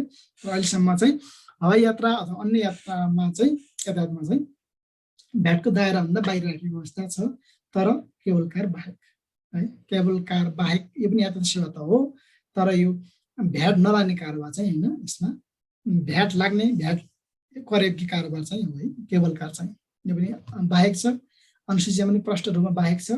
यो कहिलेकाहीँ देखाए बमोजिमका कुन चाहिँ भ्याट करेक्टके कारोबारहरू हुन् भन्दाखेरि यो यो यो भन्ने केबल कार छ भने केवल यातायात जस्तो देखिए तापनि यो कर अघि कारोबार हो। समूह 10 मा व्यावसायिक र पेशागत सेवा जस्तै अब कलाकार, खेलाडी, लेखक अनि ट्रान्सलेटर हुन्छ अनुवादक अनि दोभाषी यस्ताले पनि व्यावसायिक र पेशागत सेवा यस्ता सेवाले पनि जुन तोकेको सेवा छ यस्ता सेवाले पनि भ्याटमा दर्ता भइराख्नु पर्दैन है। फेरि यी बाहेकका यो अनुसूची 1 ले तोकेका भन्दा बाहेकका सबै भ्याटेबल हुन् है। अनुसूची 1 ले तोकेको छ स्पष्ट रूपमा भने भ्याटेबल हो, तोकेको छैन भने त्यसमा कर लाग्छ। त्यसै कलाकार, खेलाडी, लेखक, अनुवादक र हाम्रो ट्रान्सलेटर अनि मेडिएटर जुन हुन्छ नि त्यो तिनीहरूमा चाहिँ भ्याटभन्दा बाहिर छन्। दोभाषी हुन्छ नि दोभाषी। अन्य वस्तु तथा सेवा बैंकका नोट, सुतीको साडी, लुङ्गी, धोती, सोलर प्यानल, एम्बुलेन्स, सामान यस्तामा धेरै सूचीकृत गरेको छ वस्तु सेवाले। तपाईहरुलाई यो नघोके पनि भविष्यमा काम परेमा यो भ्याट लाग्ने हो कि होइन भनेपछि तपाईले मूल्य अवधि कर ऐनको अनुसूची 1 मा गएर तपाई सर्ट गरेर हेर्न सक्नुहुन्छ तपाईले खोजेको वस्तु सेवा त्यसमा पर्छ पर्दैन। अनुसूची 1 अन्तर्गत पर्यो करयोग्य हो, अनुसूची 1 अन्तर्गत परेन करयोग्य, अनुसूची 1 मा पर्यो करयोग्य भ्याटभन्दा बाहिर छ, अनुसूची 1 मा छैन भने त्यो करयोग्य हो भन्न बुझ्नु पर्यो। 12 मा भवन तथा जग्गा घर जग्गा खरिद बिक्री गरेको तपाईहरु पनि गरेको र गरेर सुनिराख्नु भएको छ ल, त्यसमा भ्याट आकर्षित हुँदैन, त्यसमा भ्याटको कुरो हुँदैन। र यसै गरी भाडा जस्तै म अथवा म भाडामा बस्छु भने मैले भाडा घर बहाल तिर्छु, त्यस्तो घर बहालमा पनि भ्याट सङ्कलन हुँदैन, भ्याट आकर्षित हुँदैन। तर मैले बहाल बसेको यदि मैले त्यो रेस्टुरेन्टमा होटलमा बस्यो भने चाहिँ आकर्षित हुन्छ। बहालमा बस्यो सानो तरिकाले आकर्षित हुँदैन, होटल, रेस्टुरेन्ट, लज यस्ता मैले बहाल बस्यो भने त्यसमा चाहिँ भ्याट आकर्षित हुन्छ। अनि बाजी, क्यासिनो तथा चिट्ठा त्यस्ता प्रकृतिका व्यवसाय, त्यस्ता प्रकृतिबाट जितेका जितौरी हुन्छ त्यसमा पनि भ्याट आकर्षित हुँदैन, यसलाई पनि भ्याटको दायराभन्दा बाहिर राखिएको छ। 13 वटा समूहहरू भए, यस्ता 13 वटा समूहमा सूचीकृत भएका 5-6 हजार भन्दा बढी वस्तु तथा सेवालाई आर्थिक यो हाम्रो मूल्य अवधि कर ऐन 2052 ले मूल्य अवधि कर अथवा भ्याटभन्दा बाहिर राखिएको छ। यस्ता वस्तु तथा सेवामा भ्याट आकर्षित हुँदैन, भ्याटमा दर्ता हुनु पर्दैन, भ्याट सङ्कलन गर्नु पर्दैन। भ्याट सङ्कलन गर्नु पर्दैनको साथसाथै यसमा भ्याट क्रेडिटको कुरो पनि हुँदैन, भ्याट क्लेम गर्न पाइँदैन, खर्च भ्याट क्लेम गर्न पाइँदैन। अब अनुसूची 2 अनुसूची 1 को कुरो गर्यौं जसमा भ्याट लाग्दैन थियो, भ्याटको दायराभन्दा बाहिर थियो। अब अर्को छ अनुसूची 2 मा शून्य दरका वस्तु सेवा, भ्याट त लाग्छ तर कति लाग्छ भन्दा 0 लाग्छ। सामान्य हिसाबले एकल दर भ्याट लाग्छ 13% भनेपछि अनुसूची 2 मा रहेका जति पनि वस्तु तथा सेवाहरू छन्, लिस्ट सूचीकृत गरेका वस्तु तथा सेवा छन् त्यसमा भ्याट लाग्छ, कति लाग्छ 0 लाग्छ। र यसको र यो अनुसूची 1 र अनुसूची 2 को फरक के भन्दाखेरि अनुसूची 1 मा भ्याट क्रेडिट पाइँदैन, भ्याट खरिदको भ्याट क्लेम गर्न पाइँदैन किनभने चाहिँ हुँदैन। तर अनुसूची 2 मा पर्ने वस्तु तथा सेवा चाहिँ शून्य दरका भ्याटेबल करयोग्य वस्तु सेवा हुन्, यिनीहरूमा भ्याट क्रेडिट पाइन्छ। अनुसूची 1 मा पाइँदैन, अनुसूची 2 मा भ्याट क्रेडिट पाइन्छ, कर फिर्ता पाइन्छ। कर फिर्ता र भ्याट क्रेडिट दुवै पाइन्छ अनुसूची 2 मा भएका वस्तु तथा सेवामा। यी अन्तर के पर्छन् दर्शाउँदा मोटामोटी एक्सपोर्ट हुने ठाउँमा निर्यात के कस्ता वस्तु सेवा हुन्छन् भने त्यस्तामा शून्य कर लाइन्छ। अहिले हामीले झोलाको इक्जाम्पल दियौँ, यदि झोला मैले निर्यात गर्छु भने निकासी गर्ने क्रममा त्यसमा भ्याट सङ्कलन हुँदैन, आयात गर्ने क्रममा भ्याट सङ्कलन हुन्छ, निकासी गर्ने क्रममा भ्याट लाग्छ भन्ने अथवा लाग्दैन, भ्याट लाग्छ भनौँ, कति लाग्छ भन्दा 0% भ्याट लाग्छ। निकासी गरेमा भ्याट 0% शून्य दरमा मात्रै भ्याट लाग्छ। यसै गरी कूटनीतिक व्यक्ति जुन छन् एमबेसी, इन्डियन एमबेसी होला, अस्ट्रेलियन एमबेसी होला, जर्मन एमबेसी होला, त्यो एमबेसीहरूले नेपाल सरकार अथवा परराष्ट्र मन्त्रालयको सिफारिसमा त्यस्ता कूटनीतिक नियोगका कर्मचारीहरूले आफूलाई आवश्यक पर्ने वस्तु सेवा विदेशबाट आफ्नो देशबाट पैसाले गर्ने क्रममा तिनीहरूलेमा पनि भ्याट शून्य लाग्छ है। भ्याट शून्य जस्तै उनले जर्मन एम्बेसीको कर्मचारीले आफ्नो जर्मनबाट एउटा गाडी किन्यो मानव 100 रुपैयाँमा, 100 रुपियाँमा उसले आफ्नो देश जर्मनबाट नेपाल ल्याउँदाखेरि भन्सारमा 0 रुपियाँ मात्रै भ्याट उसले तिर्छ, 13 रुपियाँ भ्याट तिर्दैन है। यो कूटनीतिक नियोगका कर्मचारीले दिएको सुविधा हो, परराष्ट्र मन्त्रालयको सिफारिसमा यो सुविधा प्राप्त हुन्छ। यसै गरी छ विशेष आर्थिक क्षेत्र। विशेष आर्थिक क्षेत्र हाम्रो says 86Z special economic John, यिनीहरूको मुख्य उद्देश्य के हो भन्दा यिनको मुख्य उद्देश्य भनेको नै उत्पादन गर्ने र निर्यात गर्ने।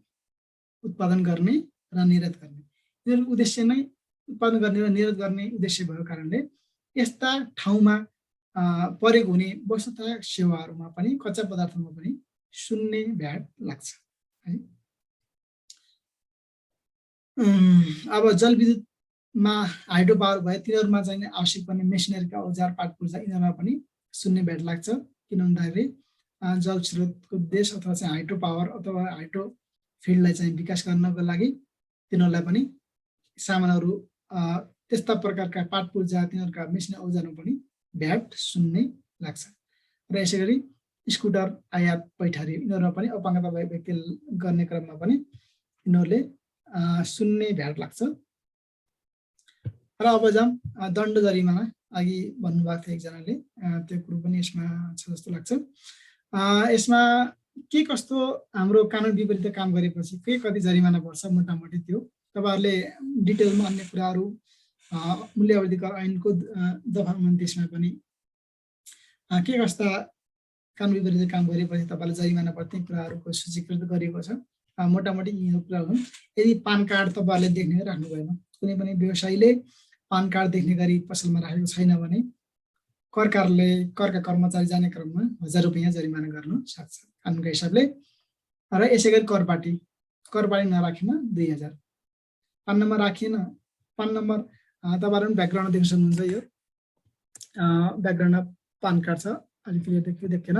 त्यस्तो पान कार्ड 9 अङ्कको पान नम्बर सहितको पान कार्ड राख्नु भएन भने, कर कार्यालयबाट प्राप्त भएको प्रमाणपत्र राख्नु भएन भने तपाईँको प्रत्येक पटकका लागि 1000 रुपियाँ लाग्न सक्छ भने यदि करपाटी राख्नु भएन भने, करपाटी भनेको 10 सेन्टिमिटर चौडाइ 30 सेन्टिमिटर लम्बाइ भएको एउटा प्लेट हुन्छ, टिनको स्टिलको अलिकति टिनको गराउनु सामान्यतया त्यो प्लेट हुन्छ, त्यसलाई भनिन्छ करपाटी।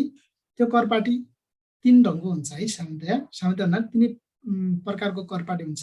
तपाईँहरूले पसलमा फर्ममा कुनै पनि उसमा चाहिँ सही तरिकाले गएमा यदि नोटिस गर्नु भएको छ भने देख्न सक्नुहुन्छ। कुनैमा हरियो हुन्छ, कुनैमा पहेँलो हुन्छ, कुनैमा सेतो हुन्छ। अब कस्तो कस्तोमा के हुन्छ भन्दाखेरि हरियो कस्तोमा हुन्छ भन्दाखेरि यदि कुनै पनि व्यवसाय भ्याटमा दर्ता भएको छ भने उसले प्रयोग गर्ने करपाटी भनेको हरियो हो। हरियो करपाटीमा सेतो अक्षर हुन्छ, हरियो करपाटी। तपाईँ कुनै पसलमा जानुभयो, उसले हरियो करपाटी उसले टाँगेको टाँसो देख्नुहुन्छ भने तपाईँले के बुझ्नुपर्ने भन्दाखेरि यो करदाता, यो पसल, यो फर्म भ्याटमा दर्ता रहेछ है भनेर बुझ्नुपर्ने हुन्छ। यो पनि एमसिक्यूको लागि महत्त्वपूर्ण हुनसक्छ है। र पहेँलो कस्तो भन्दाखेरि करयोग्य कारोबार, भ्याटको करयोग्य कारोबार गर्ने तर थ्रेसहोल्ड नकटेको, यस्तो करदाताले राख्ने पाटी भनेको पहेँलो हो। जस्तै मेरो फेन्सी पसल छ, मैले कारोबार गर्छु 49 लाखको, 50 लाख थ्रेसहोल्ड कटेन भनेपछि मैले राख्ने करपाटी के हो भन्दाखेरि पहेँलो। भ्याटको कारोबार गर्ने तर थ्रेसहोल्ड नकटेकोले राख्ने करपाटी भनेको पहेँलो हो।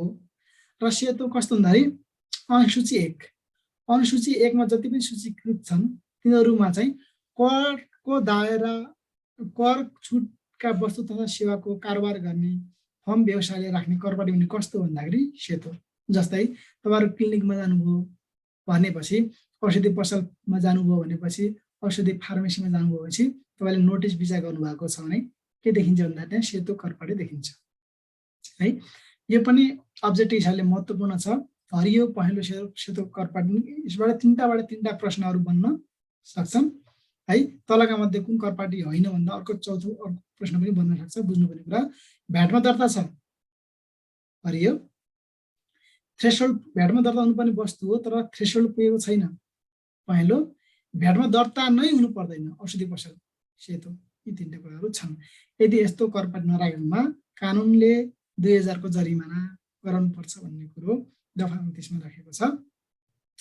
अनि भ्याट विवरण महिना महिना बुझाउने भ्याट विवरण छन्। अघि हामीले भन्यो यो वैशाखभरिको हिसाब किताबको कारोबार जेठको 25 गते भित्र हालिन्छ। यदि त्यो हिसाब किताब नबुझाएमा विवरण नहालेमा कति लाग्छ जरिमाना भन्दाखेरि रु 1000 रुपैयाँ अथवा जति तिर्नुपर्ने कर छ त्यसको 0.05%। यसमा कुन बढी हुन्छ? 1000 बढी छ भने 1000 रुपियाँ लाग्ने, त्यो तिर्नुपर्ने करको 0.5% आउने रकम बढी हुन्छ नि त्यति चाहिँ विवरण नबुझाएको बापतको जरिमाना तिर्नुपर्छ भनेर हाम्रो ऐनले तोकेको छ है। सबैले 1000 रुपियाँ आज 25 गते कट्यो, 25 गते कटेपछि त 1000 रुपियाँ तिर्नुपर्छ भन्ने त सबैले सुन्नुभएको नै होला। न्यूनतम 1000 रुपियाँ है। 25 गते भित्र बुझाउनु पर्ने, 26 गते हुने बित्तिकै तपाईँको सिस्टममा 1000 रुपियाँ जोडिहाल्यो। अथवा अझ भनौँ तपाईँको ठेकदार हुनुहुन्छ, त्यहाँ तपाईँले 3 महिनासम्म कामै गर्नु भएन, 3 महिनासम्म काम पनि गर्नु भएन, काम गरेन, मैले काम गरेको छैन, मैले किन विवरण बुझाउनु भन्दा 3 महिनामा विवरण बुझाउनु भएन भने सिस्टमले विवरण हालेपछि प्रत्येक महिनाको 1000 को हिसाबले 3000 रुपियाँ जरिमाना बापत जोडिन्छ है त। अब खरिद बिक्री खाता प्रमाणित नगरेमा भ्याटमा दर्तावालले व्यक्तिले फर्मले चाहिँ प्रत्येक साउन महिनाको 25 गतेभित्र प्रत्येक आर्थिक वर्षको साउन 25 गतेभित्र खाता प्रमाणित गराउनुपर्छ। यदि खाता प्रमाणित गराइएन अथवा चाहिँ अनुगमनको क्रममा खाता प्रमाणित गराएको देखिएन भनेपछि 10,000 रुपियाँ पेनल्टी गर्न सक्छ है। 10,000 रुपियाँ पेनल्टी गर्न सक्छ। खरिद खाता बिक्री प्रमाणित गर्ने कहिले भन्दाखेरि यो पनि महत्त्वपूर्ण प्रश्न हुन सक्छ। साउनको 25 गतेभित्र, साउनको 25 गतेसम्म भनौँ न, हजुर साउनको 25 गतेसम्ममा तपाईँले खरिद बिक्री खाता कर कार्यालयमा गएर कर अधिकृतबाट प्रमाणित गराउनुपर्ने हुन्छ। अर्को छ भ्याटमा दर्ता गरेर व्यवसाय सञ्चालन नगर्नुपर्ने नगरी सञ्चालन गरेमा अघि भन्दै हुनुहुन्थ्यो भ्याटमा दर्ता गर्नुपर्ने छ, भ्याटमा दर्ता गर्नुपर्ने जिम्मेवारी हो, तर भ्याटमा दर्ता गरेन भनेपछि के हुन्छ भन्दाखेरि प्रत्येक कर अधिको 20,000 रुपियाँ जरिमाना लाग्छ। अघि 13% को 13% त छँदैछ थप शुल्क चार्ज, र प्रत्येक कर अधिको 20,000 रुपियाँ पनि लाग्छ। जस्तै एउटा वैशाखमा चैतमा दर्ता हुनुपर्ने थियो भ्याटमा, तर चैतमा दर्ता मानौ चैतमा भन्नु ठिकै छ, चैतमा दर्ता हुनुपर्ने थियो, चैतमा दर्ता भएन भनेपछि त्यसको पछि कति महिना ढिलो हुन्छ, सामान्यतया महिनै भनौँ, कति महिना ढिलो हुन्छ?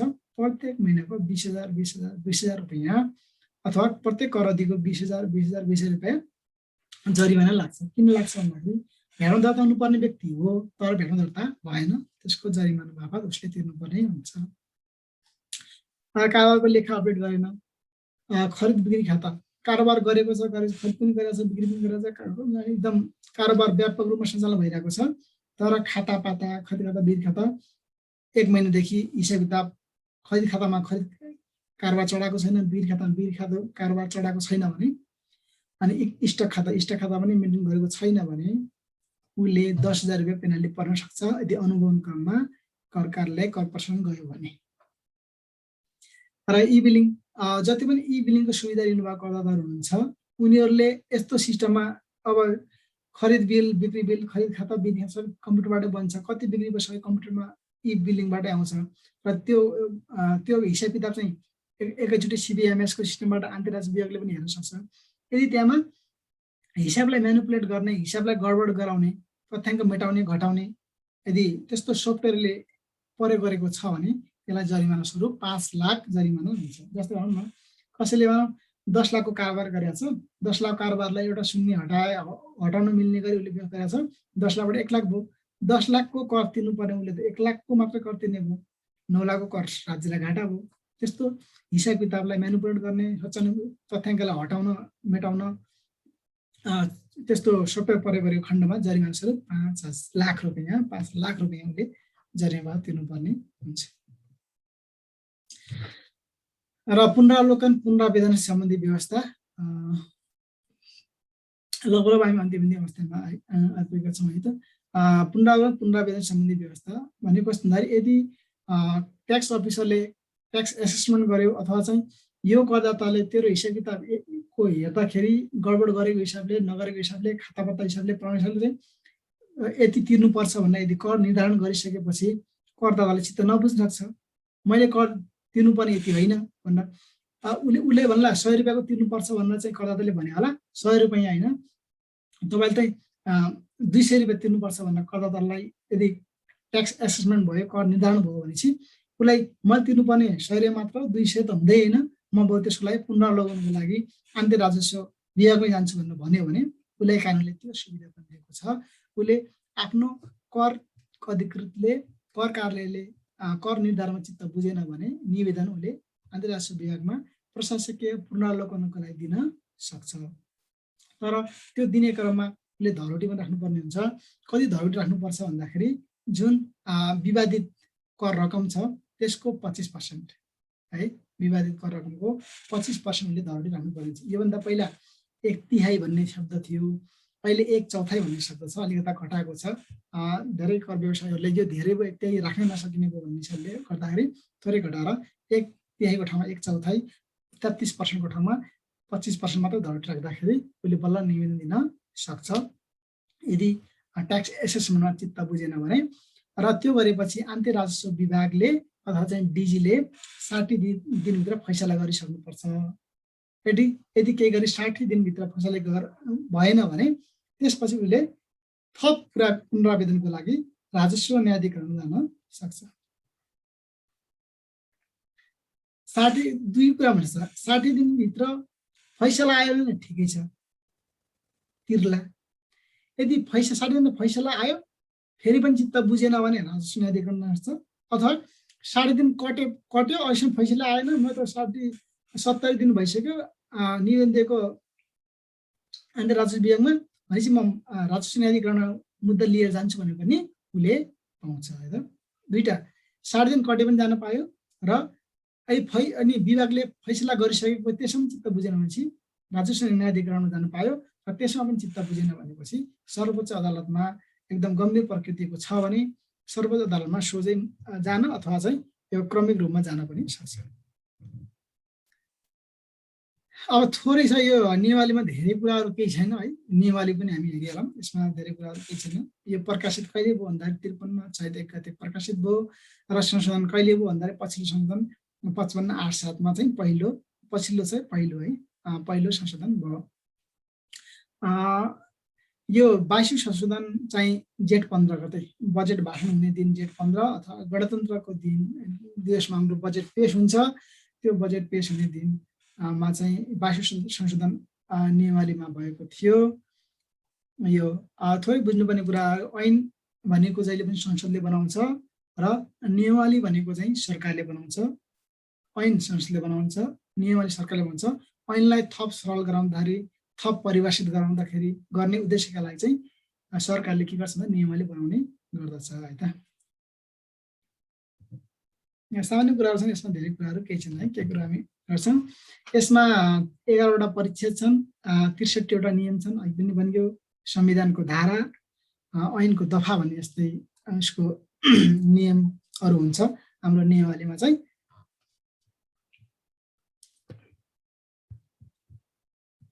अब यो दर्ता प्रमाणपत्र पान कार्ड लिनुपर्ने व्यवस्था छ नियम 5 मा।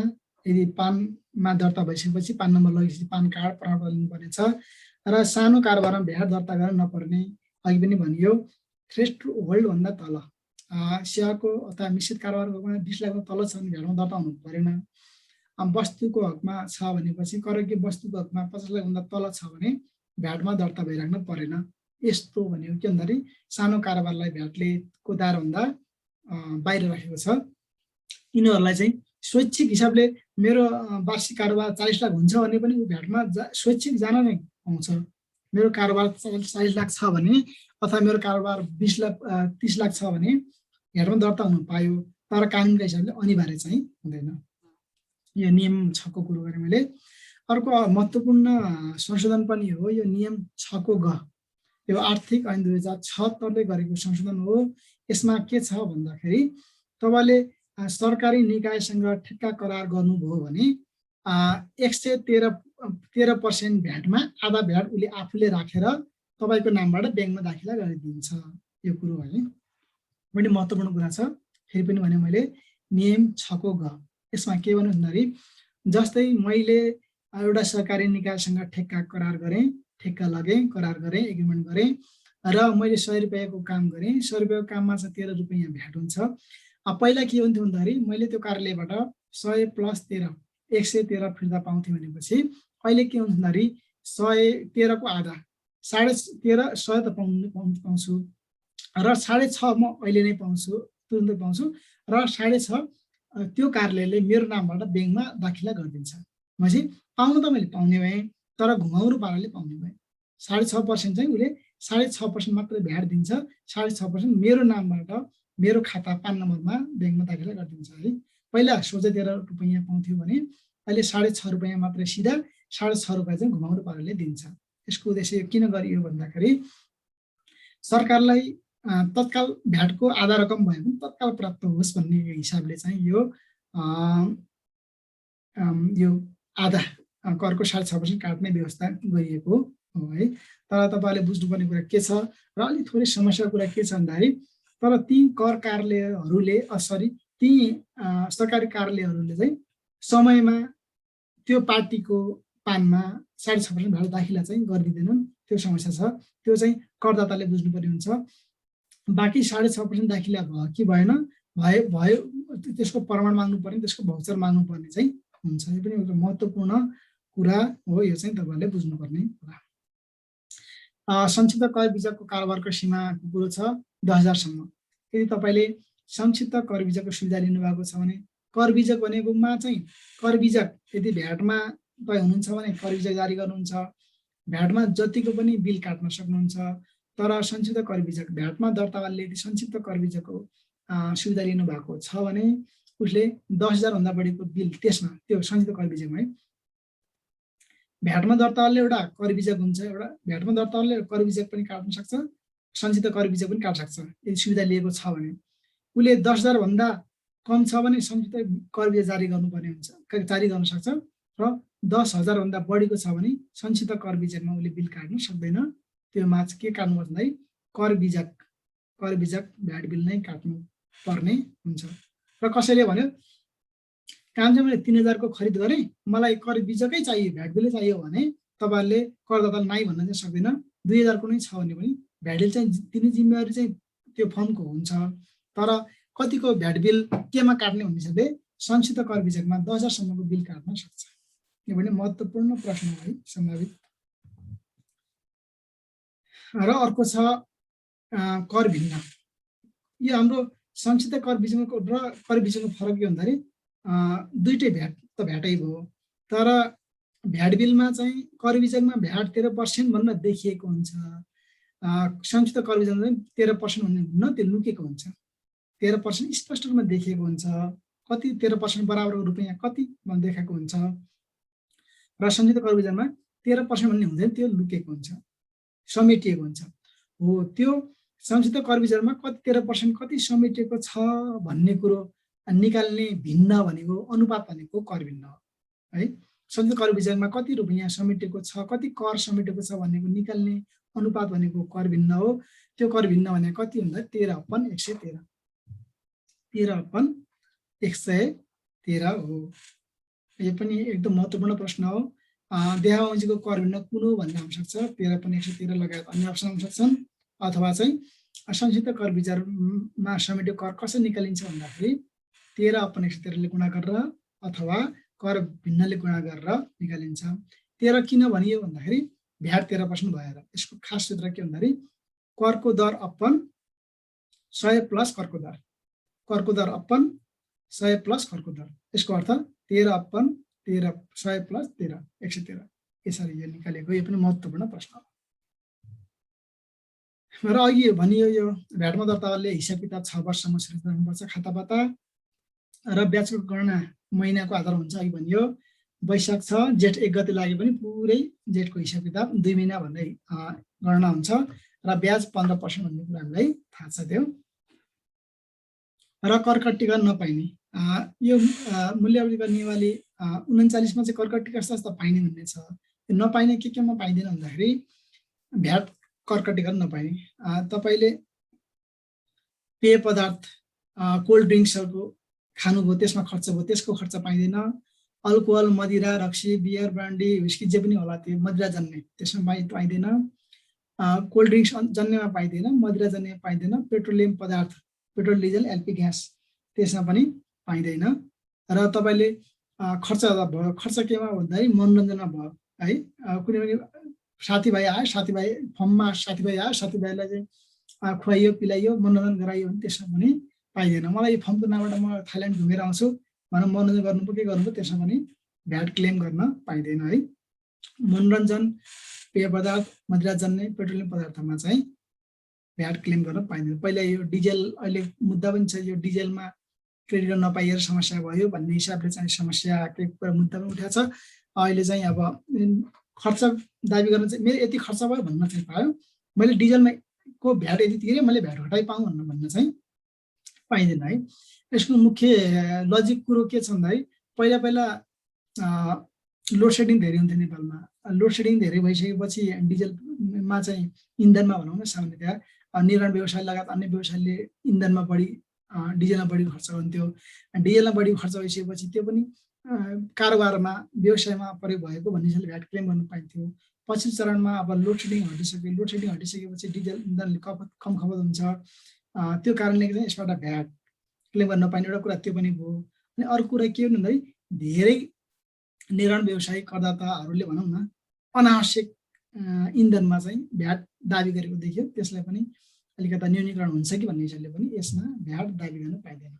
खर्च यदि खर्च भयो भन्न पाएर खर्च दाबी गर्न पाइयो, भ्याट दाबी गर्न अथवा भ्याट घटाउन पाइएन। र अटोमोबाइल्समा खरिद मूल्यको 40%, अटोमोबाइल्समा चाहिँ जतिमा खरिद गर्नुभएको छ त्यसको मूल्यको 40%मा जति भ्याट आउँछ त्यो भ्याट मात्र दाबी गर्न पाइन्छ, त्योभन्दा बढी दाबी गर्न पाइँदैन है त। ल यति भन्दै सम्पूर्णमा धन्यवाद। अब केही छ भने क्वेरीजहरू लगाउँ है त।